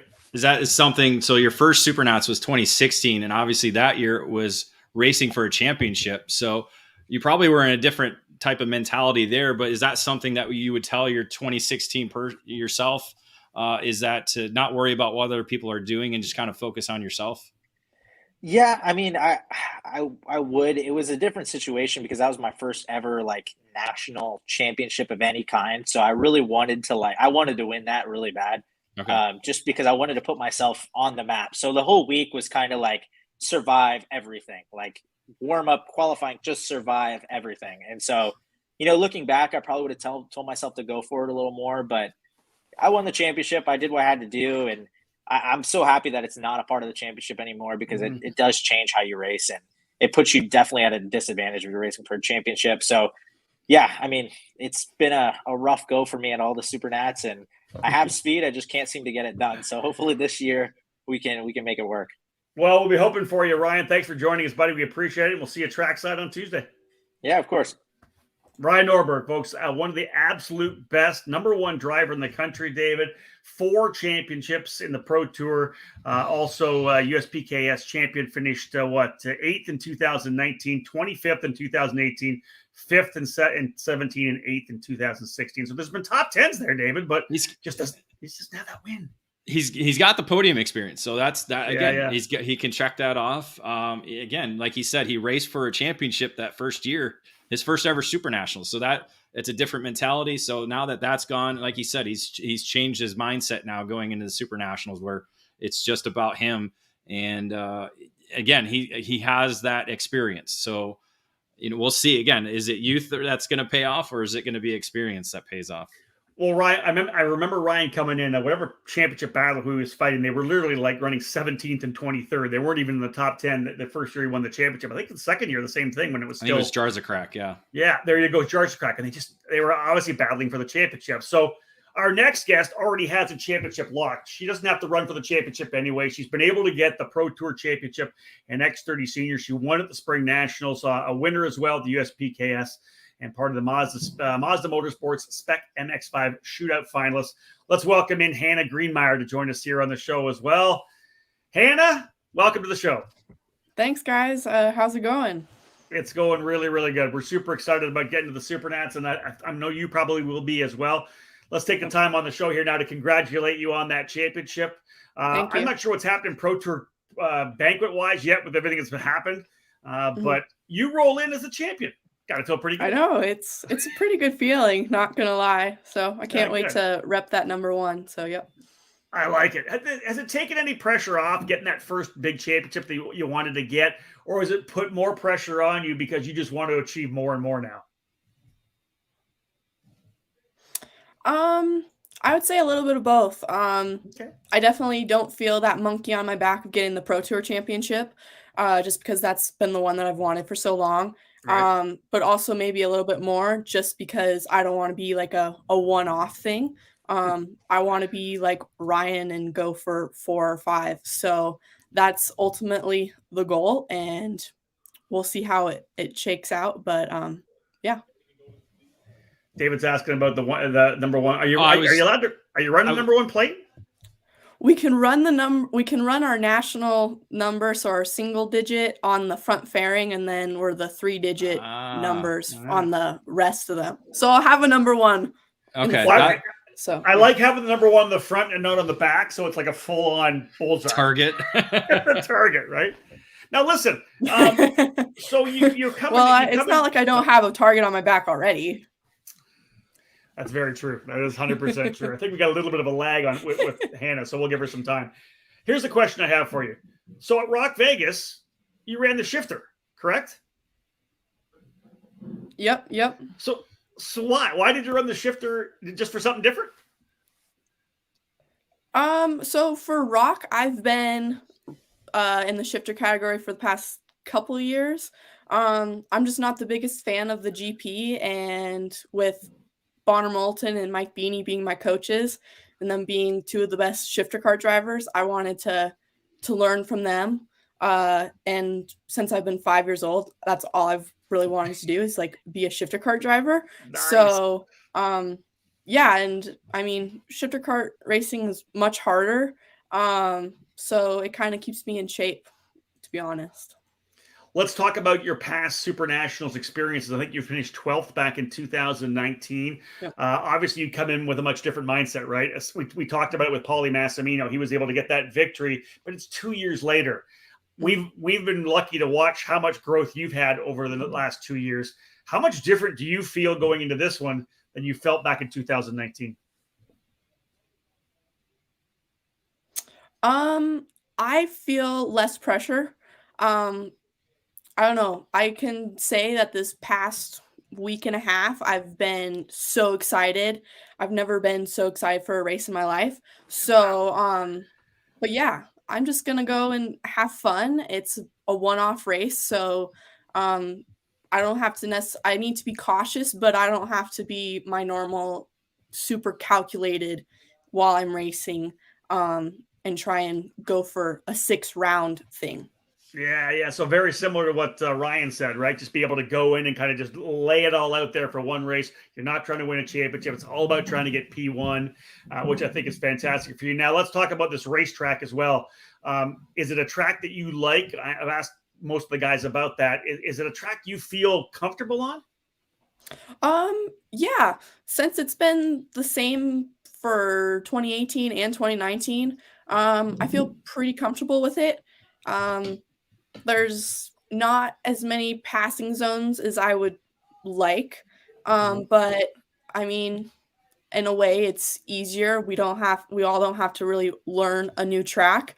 So, it's easier to just start setting up the go-kart and just focusing on the little things that are going to make the biggest difference, at the end of the weekend.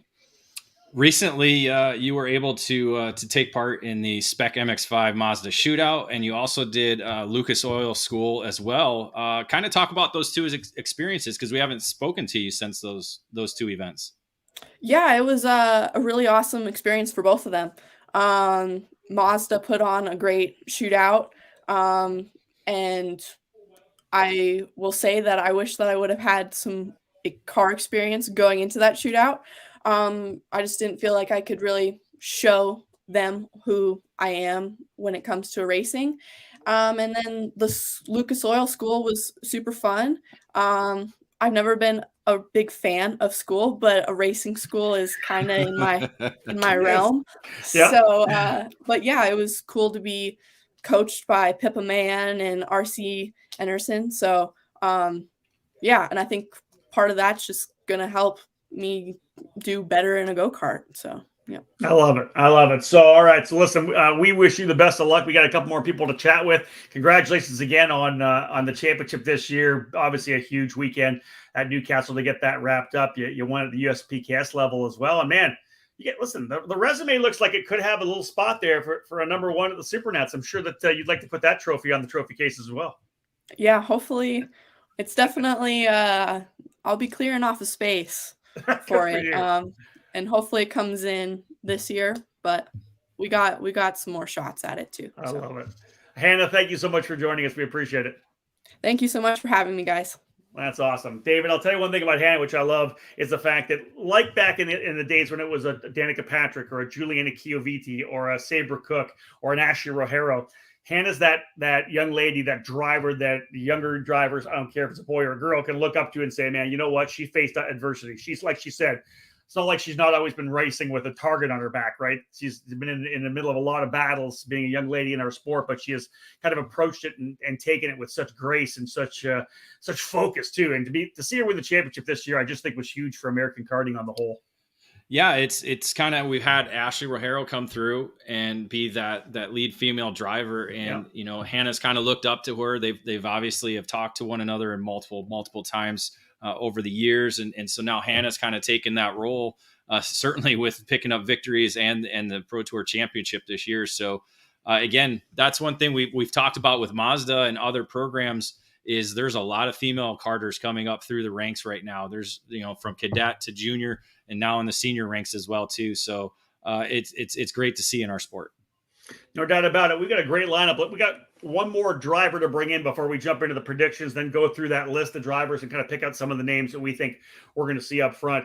One of the guys who's been so impressive over the last number of years in junior karting, and of course now kind of getting into car racing as well, and into his year here in senior for the first time, Conor Zillix joining us here on this EKN OutLap. Conor, thanks for hanging in there. I know that we started talking about 90 minutes ago in the studio, so thanks for coming back. Dude, big weekend coming up. We love having you, bud. Thank you. Huge weekend.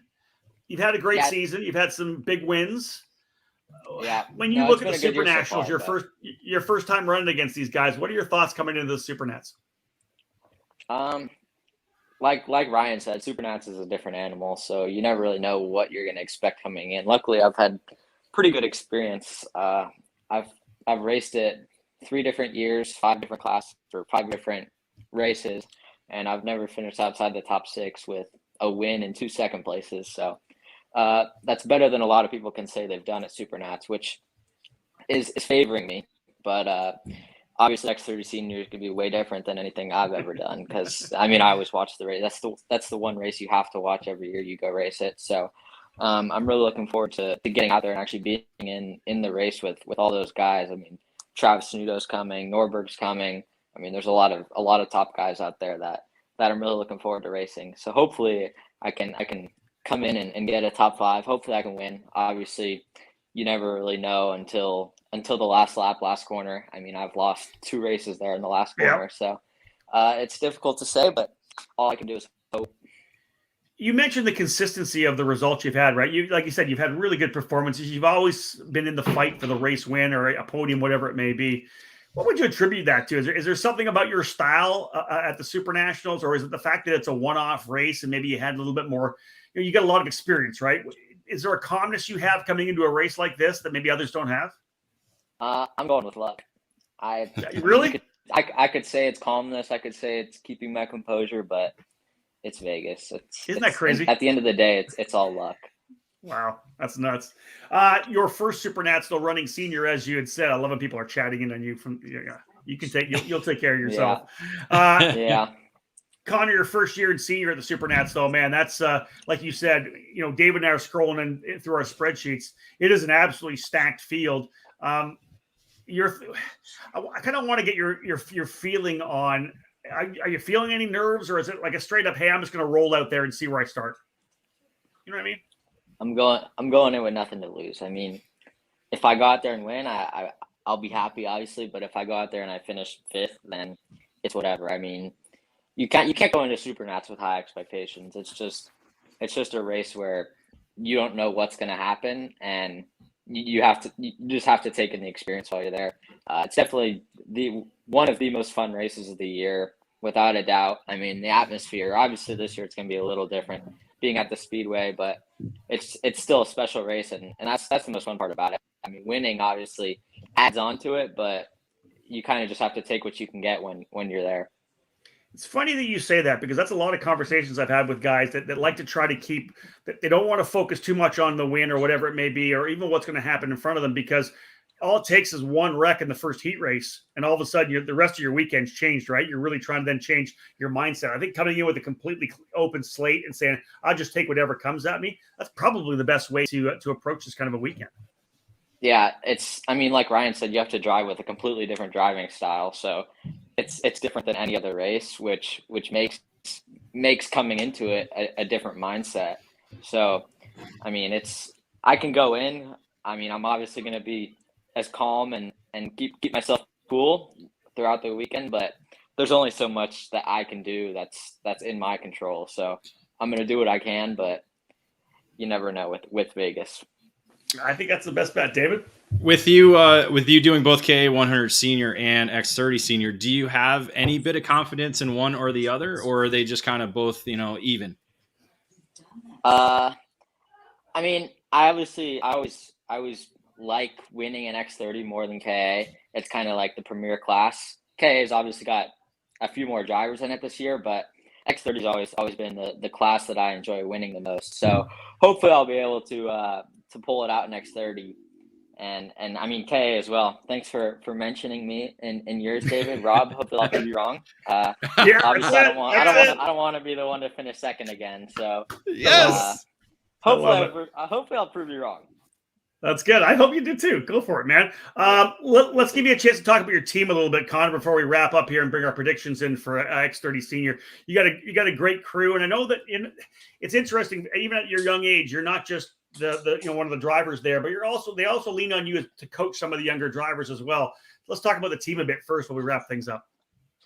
Yeah, I've been with Nitro Kart this year since the beginning of the year, and it's really been a new experience for me, and being able to help all those kids and see them progress and seeing their parents, like having the parents come up to me and telling me like, thank you for your help. Like this wouldn't have happened without you. It's just like one of the best feelings. So being there and helping those micro and mini cadet kids out it's a feeling of no other. So hopefully at SuperNats, I can get one of those kids on the top step. I've been pretty successful this year with Keelan and Tristan Murphy, Ashton Moon. They've all done really well this year. And I've really enjoyed helping all of them. And even the X30 program and KA program, it's pretty behind the scenes because the cadet chassis kind of takes over the tent. But they work their butts off to get me to the front in the X30 class and KA class. It's all around a very well run program by Nick Tucker and all the people there. So I've really enjoyed my year there. It's very family community, and hopefully I'll be able to come back next year and do some one-off races. I'm not going to be able to do a full season, but I definitely enjoyed it to come back and do some more races next year for sure. That is super cool to hear a kid like you at your age, so young in your career, getting a chance to work with the young kids and really enjoying it and getting that positive feedback as well. Let's wrap this up and talk about next year. Where are you going to be? What are you racing for 2022? MX5 Cup is certain. I've got some other stuff still on the verge, still some contract stuff we need to work through, but it's coming soon. I can tell you that. I'm really looking forward to it. It's gonna be a really full and exciting year, that's for sure. And Conor, we love it, man. That's awesome. I'm super excited for it. Yeah, that's great. That's fantastic. Listen, I have no doubt that we'll be talking about you throughout the weekend. You'll be in the middle of the fight in both KA 100 and as David obviously has picked you, so X30 Senior as well. Best of luck, buddy. We'll see you trackside on Tuesday and Wednesday. Yeah, I appreciate you guys having me. Have a good one. Thanks, Conor. David, we've been covering this kid here for a couple of years, man. He is a talent for sure, and I love hearing him talk about the fact working with the young guys, right? Because I just think to be able to give back the knowledge you have, I just think that's such a cool thing for a kid. He's only 16 years old, right? This is amazing.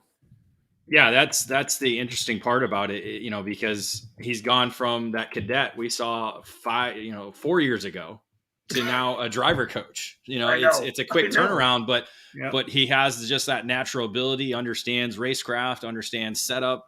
It really just has that mindset of being able to teach others, especially the younger kids, because again, Conor Zillage is like an idol to them right now.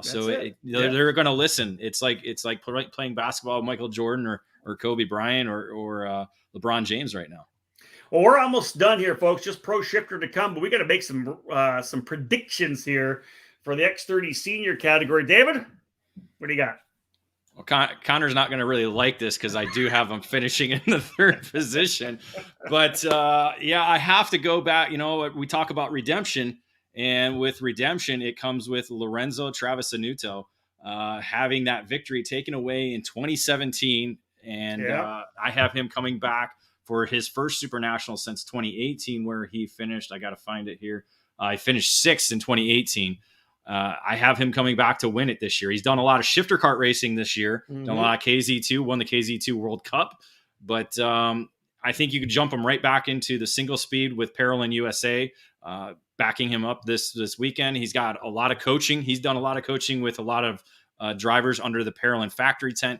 So I think he just has that knowledge and capability to be able to best the field. And again, being a 2-time world champion doesn't hurt as well too.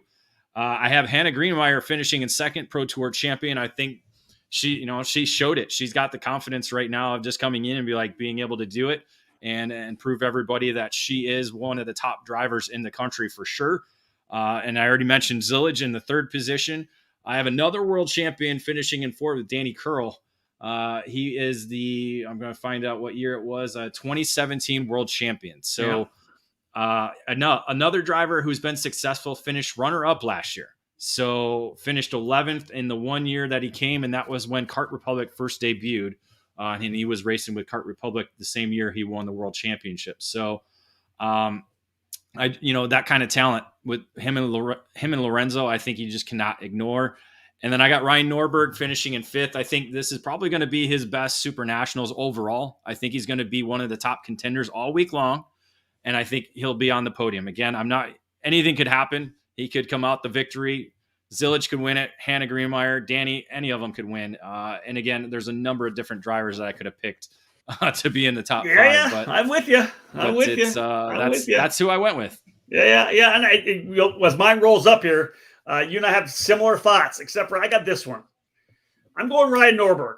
And the way he was talking right there made me feel like, I made a good pick right there, because Ryan, you get to that point when you've won the championships, and it takes a bit of pressure off, I think. And what he said there, he'd love to win this thing, but he's done a lot with his career as it is. And he's just a little different mindset coming in. I think Ryan's going to be the man to beat. I think some of the chaos behind is going to allow some guys to potentially break away. I'm right there with you with Travisanuto, and I was toying with the fact that he was going to come back and be able to get that win, because it was kind of stolen away from him to a certain extent on a jump start when you're the pole sitter. I don't know how that happens, but Travisanuto in 2nd. I've got Conor Zillix P3 as well. It's so crazy. It's so crazy how you and I are so similar sometimes when we both hate each other so much. Listen, I went Nate Cicero.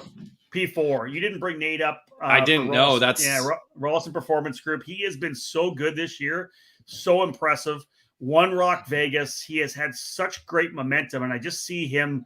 I see him stepping up his game in a big way, and there's a lot of confidence. Obviously, was able to win the Club Factory scholarship to run for Mazda next year as well. So that's kind of a mindset thing for Nate as well. I got him running in the top 5, P4. And I'm with you on Danny Kiril. Every time we've had him over here for Fullerton USA first, and then on the Kart Republic, as you said, he's been amazing. And I'm a big fan of what Danny Kiril can do. He's been running the X30, I believe, all year in the UK. So I think he's going to come over here and hit the ground running. They're going to run with Trinity Karting Group. We've seen what they've been able to do for the last couple of days as well. There's so many guys we probably could have picked out of this group, but David, for me, those were the 5 guys. 5 guys I'm throwing out there to potentially get themselves onto the podium.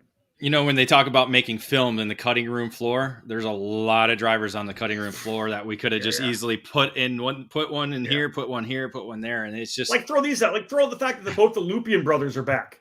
They were top 5 guys, right? When they ran. The Lupian guys, the brothers are back. Who else? Patrick Woods Toth in this one here as well. We didn't even mention Brandon Jarsakrak, for God's sakes. Yeah, I got a text from him. He's a little upset I didn't call him to join us on the show. But when the Shillington slingshots washed up, you don't bring him on the show. But maybe this will drive him. This will maybe drive him to drive better in Vegas. Yeah, we'll see. He did finish 5th last year, two years ago. So I don't know. He's one that's on the floor. Marco Mastranzi, who won in previously joining PSL from the back of the Art. pack. Yeah, he has the opportunity. Hayden Jones has done well under the RPG tent of recently. Great. A lot of different drivers that we can pick from. Jack Craig's coming back.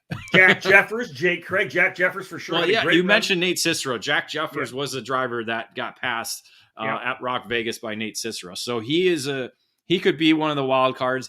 Braden Eves coming back. We've seen him do really well every time he comes back to karting.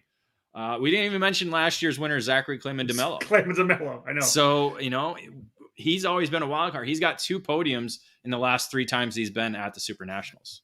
Carson and Cole Morgan, both those guys could be. Cole Morgan could definitely be in the fight. Thomas Annunziata has been one of the drivers I've been talking about all year long. Is really impressing me every time he rolls off.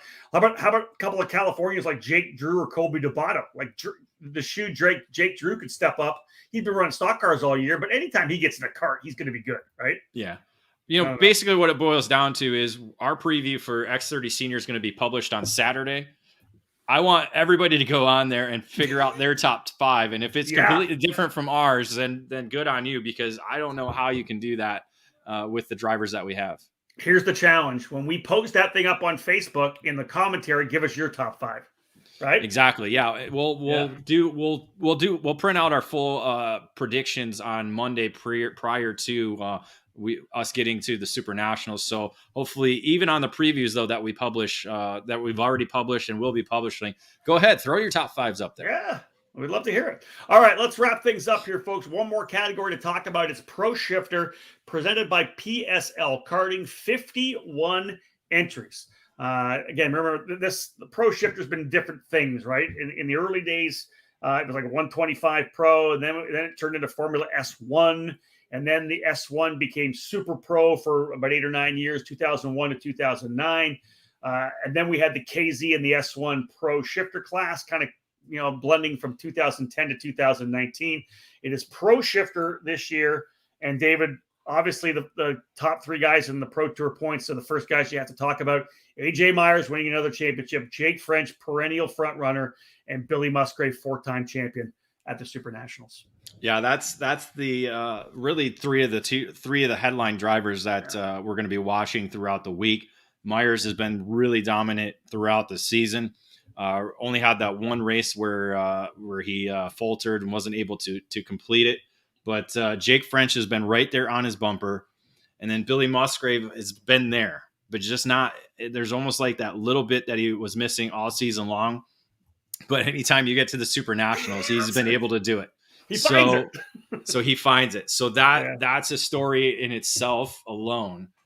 Just those 3 drivers, and not to mention the other 48 that are going to be in the field as well. So kind of some notes regarding the category. 12 countries represented, 17 drivers from outside the United States.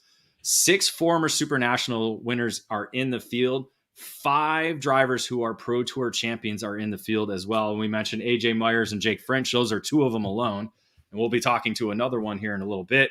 And then 2 shifter kart world champions in the field as well. We talked about David Foray, 47-year-old, going to be racing in the Pro Shifter division, coming back to the SuperNationals. And then who is the other world champion? I'm trying to think of. Pedro Hiltbrand. You're right. So I have 3. Sorry, I forgot about that. Kremers, the shifter kart champion, and then Pedro Hiltonbrand was a world karting champion in 2016.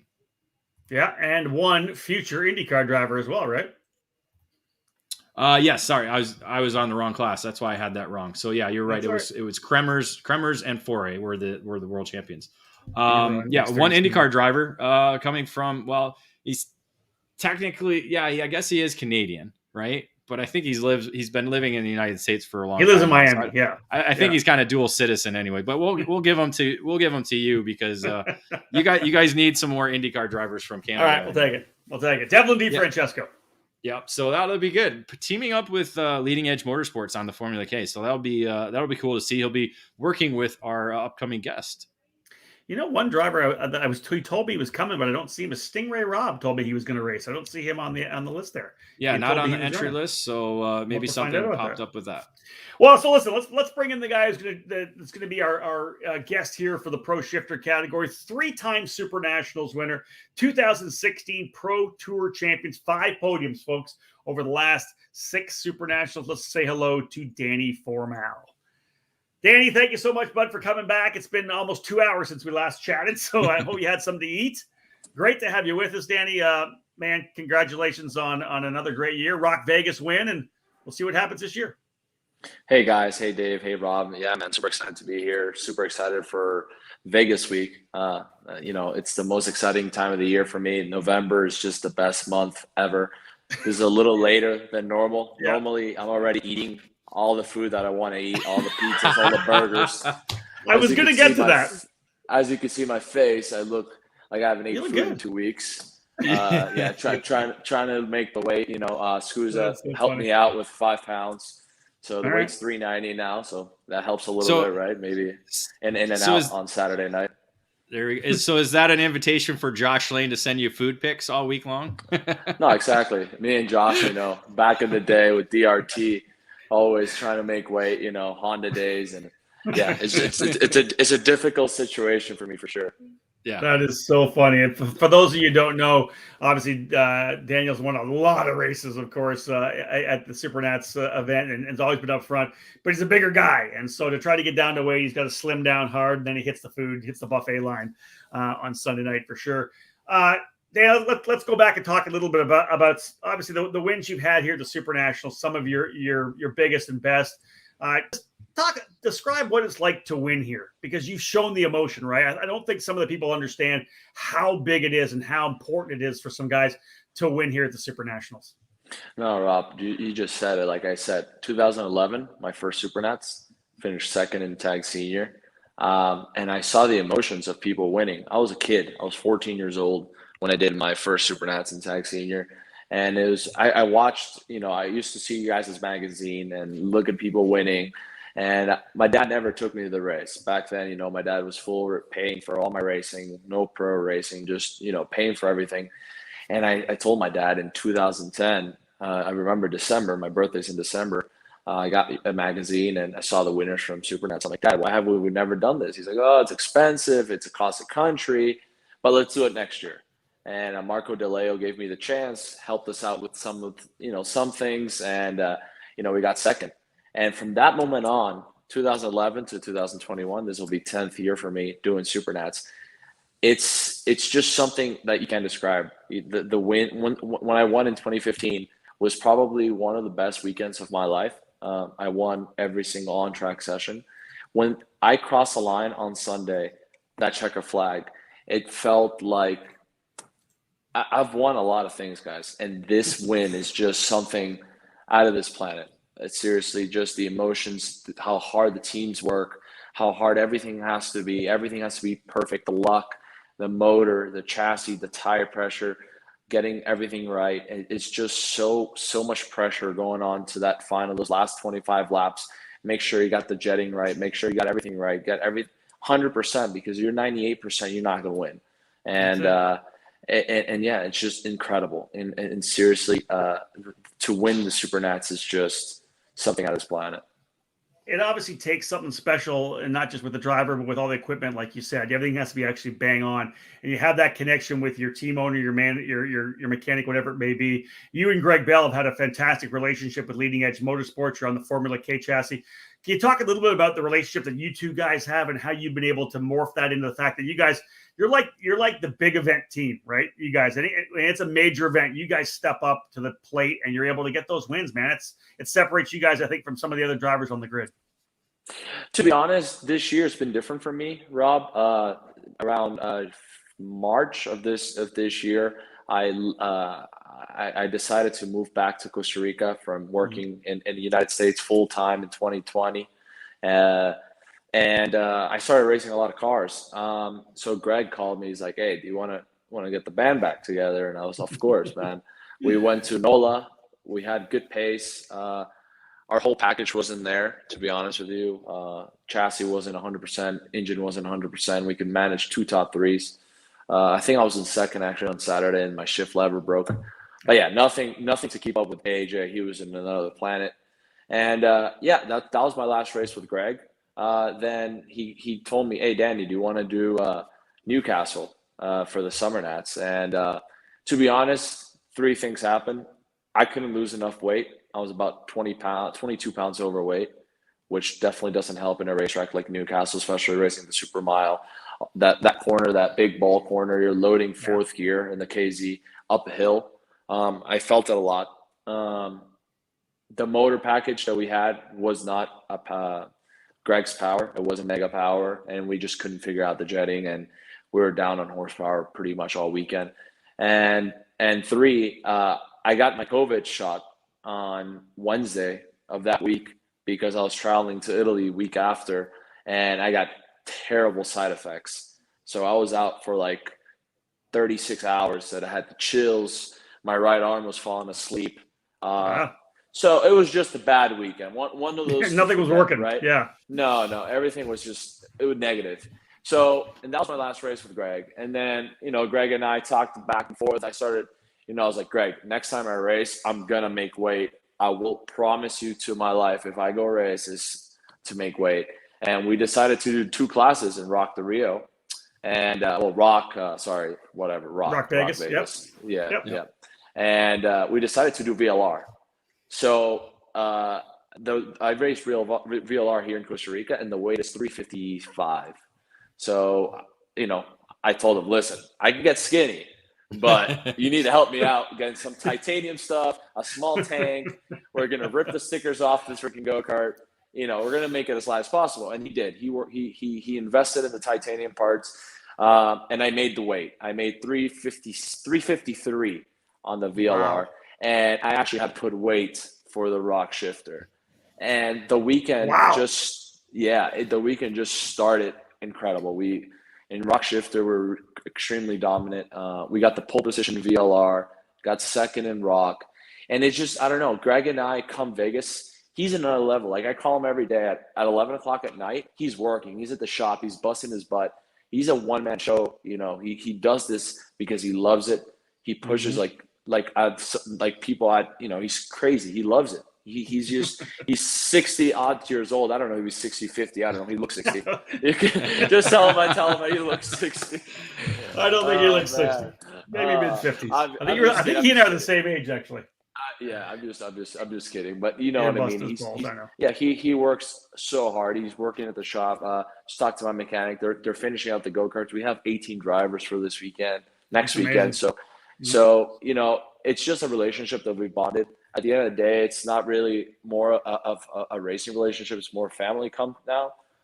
He respects that I'm trying to make a career out of racing, and whenever I can come and help the team, help the drivers, and help Leading Edge, I'm always going to be here. And I think that's one of the coolest things, that we bust on each other. We treat each other like family. He tells me to screw off, I tell him to screw off. So it's not like we're ever mad at each other. I know how he gets. He's stressed out sometimes, and it's just a relationship that it's not like a team relationship. It's more of a family, and I think that's why our come to the race that requires everything to be perfect and the most pressure. Like, I heard everyone saying that they don't care about this race and they're trying to come with a different mindset. I come here to win. I go to SuperNats and I'm going to go win. And if I can't win, I'm going to try. And that's what we all do. And Greg is the same way. But at the same time, because if it's such a family relationship, there's no pressure in between me and Greg. If we're fast, we're fast. If we're slow, we're slow. We're going to try to figure it out. So I think that's one of our key successes, that we just, it's more of a, let's go have fun. And I think we're fast enough. You know what I mean? Do you think you've worked with a number of different race teams, worked on a number of different chassis? You had that success with Gilbo and DR Kart. Do you think that family atmosphere is kind of what you thrive in? Do you think that helps better because you've been in different atmospheres where it's kind of more like business? Do you think it's better to be in a family atmosphere more than a business? But does that translate in the car program as well too? To be honest, in karting, I like a team that lets me do whatever the hell I want. If it doesn't work, it doesn't work, and we try whatever they want. But I'm not a guy that I go to teams like, I want to try a stiff axle, and everyone on the team is running soft, and they're like, no, you can't. I'm like, well, I'm 6 foot tall, freaking 180 pounds, and it's all in my head. Obviously, I need to run it. I need to run a different setup than my best friend. My best friends that are 5'5", 130 pounds. So I think that's why me and DRT and Leading Edge have thrived. Is that they let me do whatever the hell I want, and if it doesn't work, we just go back and start all over again. And Dave, it's nice that you mentioned that. In Super Trofeo this year, my engineer Jeff and I, and the whole team really in WTR, kind of have that bond. I come in and, the Super Trofeo, you could do a lot of stuff, but it's not really, DPI, GTD level stuff you could do. You could change the springs, you could change the toe, you could change the ride height, but you can't really go all out and change everything, right? So there's a baseline you kind of stick with, especially the springs, because it's a big change. Have that relationship, like, okay, the car's understeering, on power out. And I tell them, I think, it's definitely a harder process for me because, and like I said, in a go-kart, I come in, I'm like, great, I go inside the trailer, grab the axle I want, and go and put it on the go-kart. Yeah, it doesn't really work like that. Go tell the mechanics of the Lambo, I want you to change the springs and change the rake. No, it doesn't work like that, right? And it's something that you kind of have to switch chips, right? Because you have to talk to your engineers, write it down, tell them where it's doing it. But that's something really cool that you mentioned that, because me and my engineer, let's say I tell him, okay, the car has power understeer in turn 5. I think we should try this. And he's like, I agree with you, Danny. We should try this. If it doesn't work, we try that. You know what I mean? So the relationship is there. And I think that's why we had great success with WTR, with a couple wins this year, because it's a really good relationship. The whole WTR became family to me. Like when we were in Italy for the World Championships in Super Trofeo, when we left, we're like all tearing up that we've seen each other all year, every month, and we're not going to see each other until like March of next year when we start testing. So it was something really cool for such a big team, such a big organization. Like WTR is one of the best teams, if not the best team of sports cars racing in IMSA. To be like a family, like a compact family with 50 people that went there every weekend. So that helped me a lot, that the team was that like super family, super nice. And it helped me, just feel really comfortable with the team. So let's wrap up with the Super Nationals now. Does it matter that you won Rock Vegas? Do you need the confidence coming in to the Super Nationals? Or do you just know that every time that a big event comes like this, that you and Greg are going to be able to step up and get something done? To be honest, this year, the only thing that is not the same as last 2019 is our engine program. We're going to run an engine program run by Greg and another guy. I don't know if I could say yet, so I'm not going to say who it is. Keep it quiet. So that's the only thing that's different. I have 100% trust in Greg. I think our chassis in the streets is, if not the best go-kart there is, one of them at least. We legit, how it comes out of the trailer, that's how we run it. That's how I ran Rock. We never changed anything, absolutely nothing. So that's really cool. But yeah, I think with the cooler weathers at night, especially being in North Vegas, which a little more windy, I think it's definitely going to suit me. I was actually looking forward to a different racetrack, as I love adapting to new racetracks. I'm quite good at that. But 2019, I thought the racetrack was going to be super easy and super boring, and I had the biggest win in my karting career, so I can't say I didn't like it. Hopefully, there's some curves I could hit.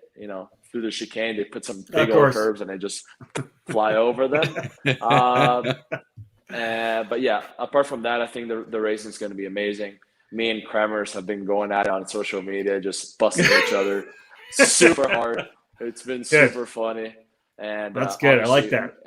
It's only me and him that are busting each other, but there is so many fast guys. I think out of America, AJ and their KZ program has been dominant. Really, his engines, his chassis, the way he drives the KZ, his chassis.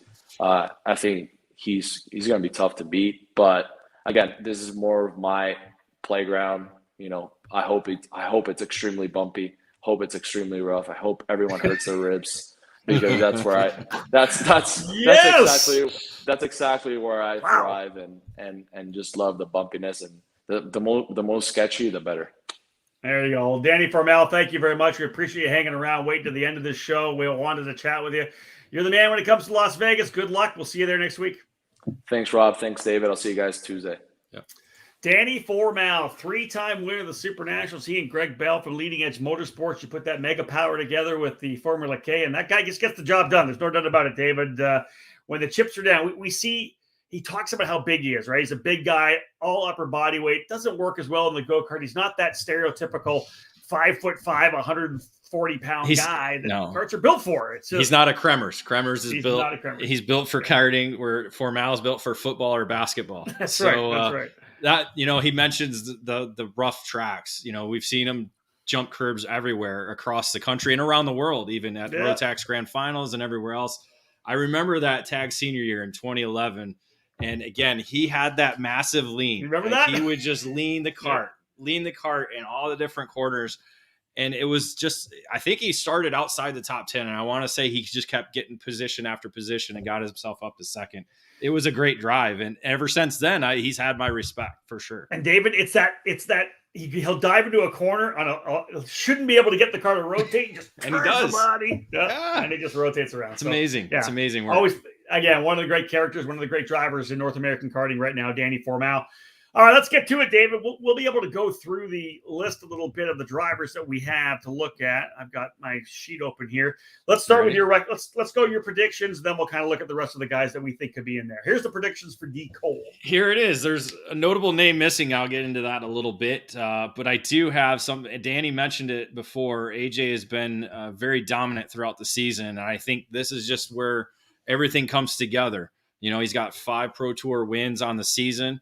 He didn't quite get the mark there. Danny got him at Rock Vegas, but I think, Supernats wise, I think this is going to be AJ Meyer's year.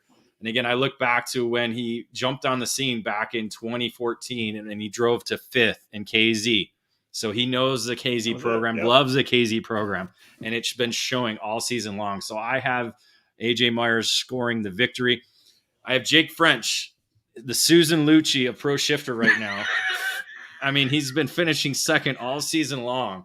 I know a lot of old people will get that mark, but none of the young guys. But he's just been right there on Meyer's bumper and just not enough to get by him. And so I have Jake finishing in second. I have Formal in third. I have Danny finishing in third. Again, won last year. I think he has the ability to win. It's just, these are kind of just my odds and the way I see things unfolding.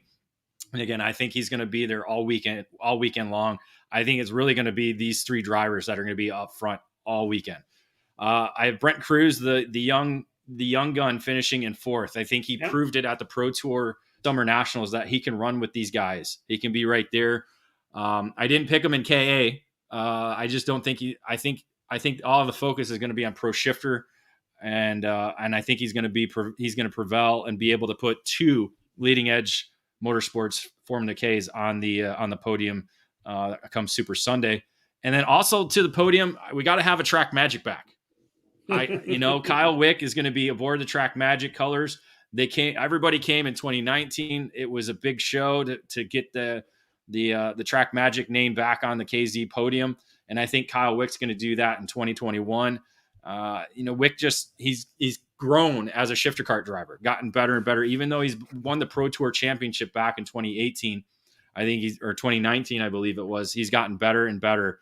And I think working with GFC and the entire crew there, I think he's going to be able to get on the podium again.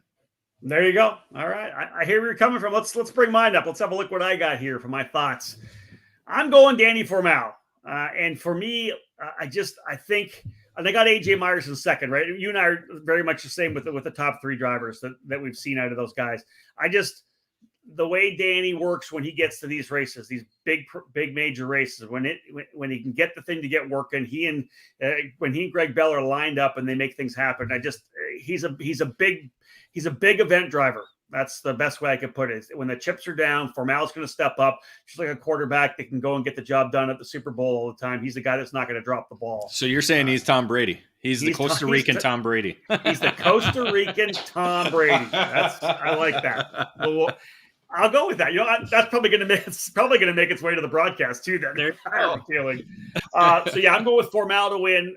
But AJ Myers again is going to fight him to the very end. AJ has been ridiculously impressive, really over the last 2 years. The whole Magic Kart program and Checkered Motorsports and what they've been able to do. Man, AJ's just impressed me so much all year long. He's growing. He's getting more and more mature. And that could be one of the things that plays out to who's going to take this win. I got Jake French P3 because I think if Formal steps up, French will go to that spot behind Myers. Unless Jake can find a little bit more, they'll need to step it up. I've got Kremers. Now, he's with PSL. Mario, remember, almost won the thing before. Didn't they have like a late race full course yellow or something, or a red flag for an issue? And he had the race. He had the race essentially won that one year, remember? That was in 2018. And when yeah, they had a red flag come out while he was leading, restarted the race, was not able to get up to speed quickly when the green flag restart happened. Ended up finishing in the second spot. That was the year that Leonardo Lorandi won. So, and again, him and Formal were 1-2 all the week. Or Kremers, I think, was number one all week, and then Formal just turned up the wick a little bit there on Super Sunday. So two runner-up finishes for Kremers in the last 2 years there at SuperNationals. And I'm putting Kremers P4 behind the regulars on the program here in the U.S. And I'm with you with Brett Cruz. I just think he's going to have a really good run. I like what he's done. I think he's getting more mature and getting more comfortable. And I think that he'll have a really good, strong run to P5. But David, literally, man, you look at the list. There are so many really good guys that we haven't talked about. You talk about the Magic Kart guys being good, so you got to think Andrew Pedozzo's probably going to be in the fight there as well. I scrolled down and look at Austin Garrison was pretty strong at Rock Vegas for the Rolison Performance Group as well. Billy Musgrave, let's see what he does. Billy's kind of had a rough year. Neither you or I picked him to be in the top 5. But here's a guy with 4 SuperNationals wins.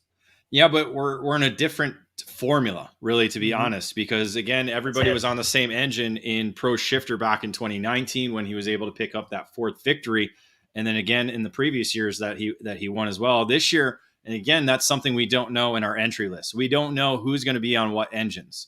He's been with the IAME engine. I have him listed as IAME, but he's the only one I have. There's only maybe 10 drivers that I have listed for engines because that's something that Superkarts USA didn't collect the information for because that's more of a tech item. So that's something that we're going to have to follow both in Master Shifter and in the Pro Shifter category are the engine selections for all the different drivers. So let me just throw some other names out that I thought were cool to see. Mateus Ramirez, who with Track Magic had a good run in KZ a couple of years ago. Remo Rossetti coming down with Italian Motors. He'll be there in the field as well. Here's a guy I want to give a shout out to for sure because he's always super fast and he's like the aging veteran is Ronnie White. Let's give a shout out to Ronnie. I'll predict he's in the top 10.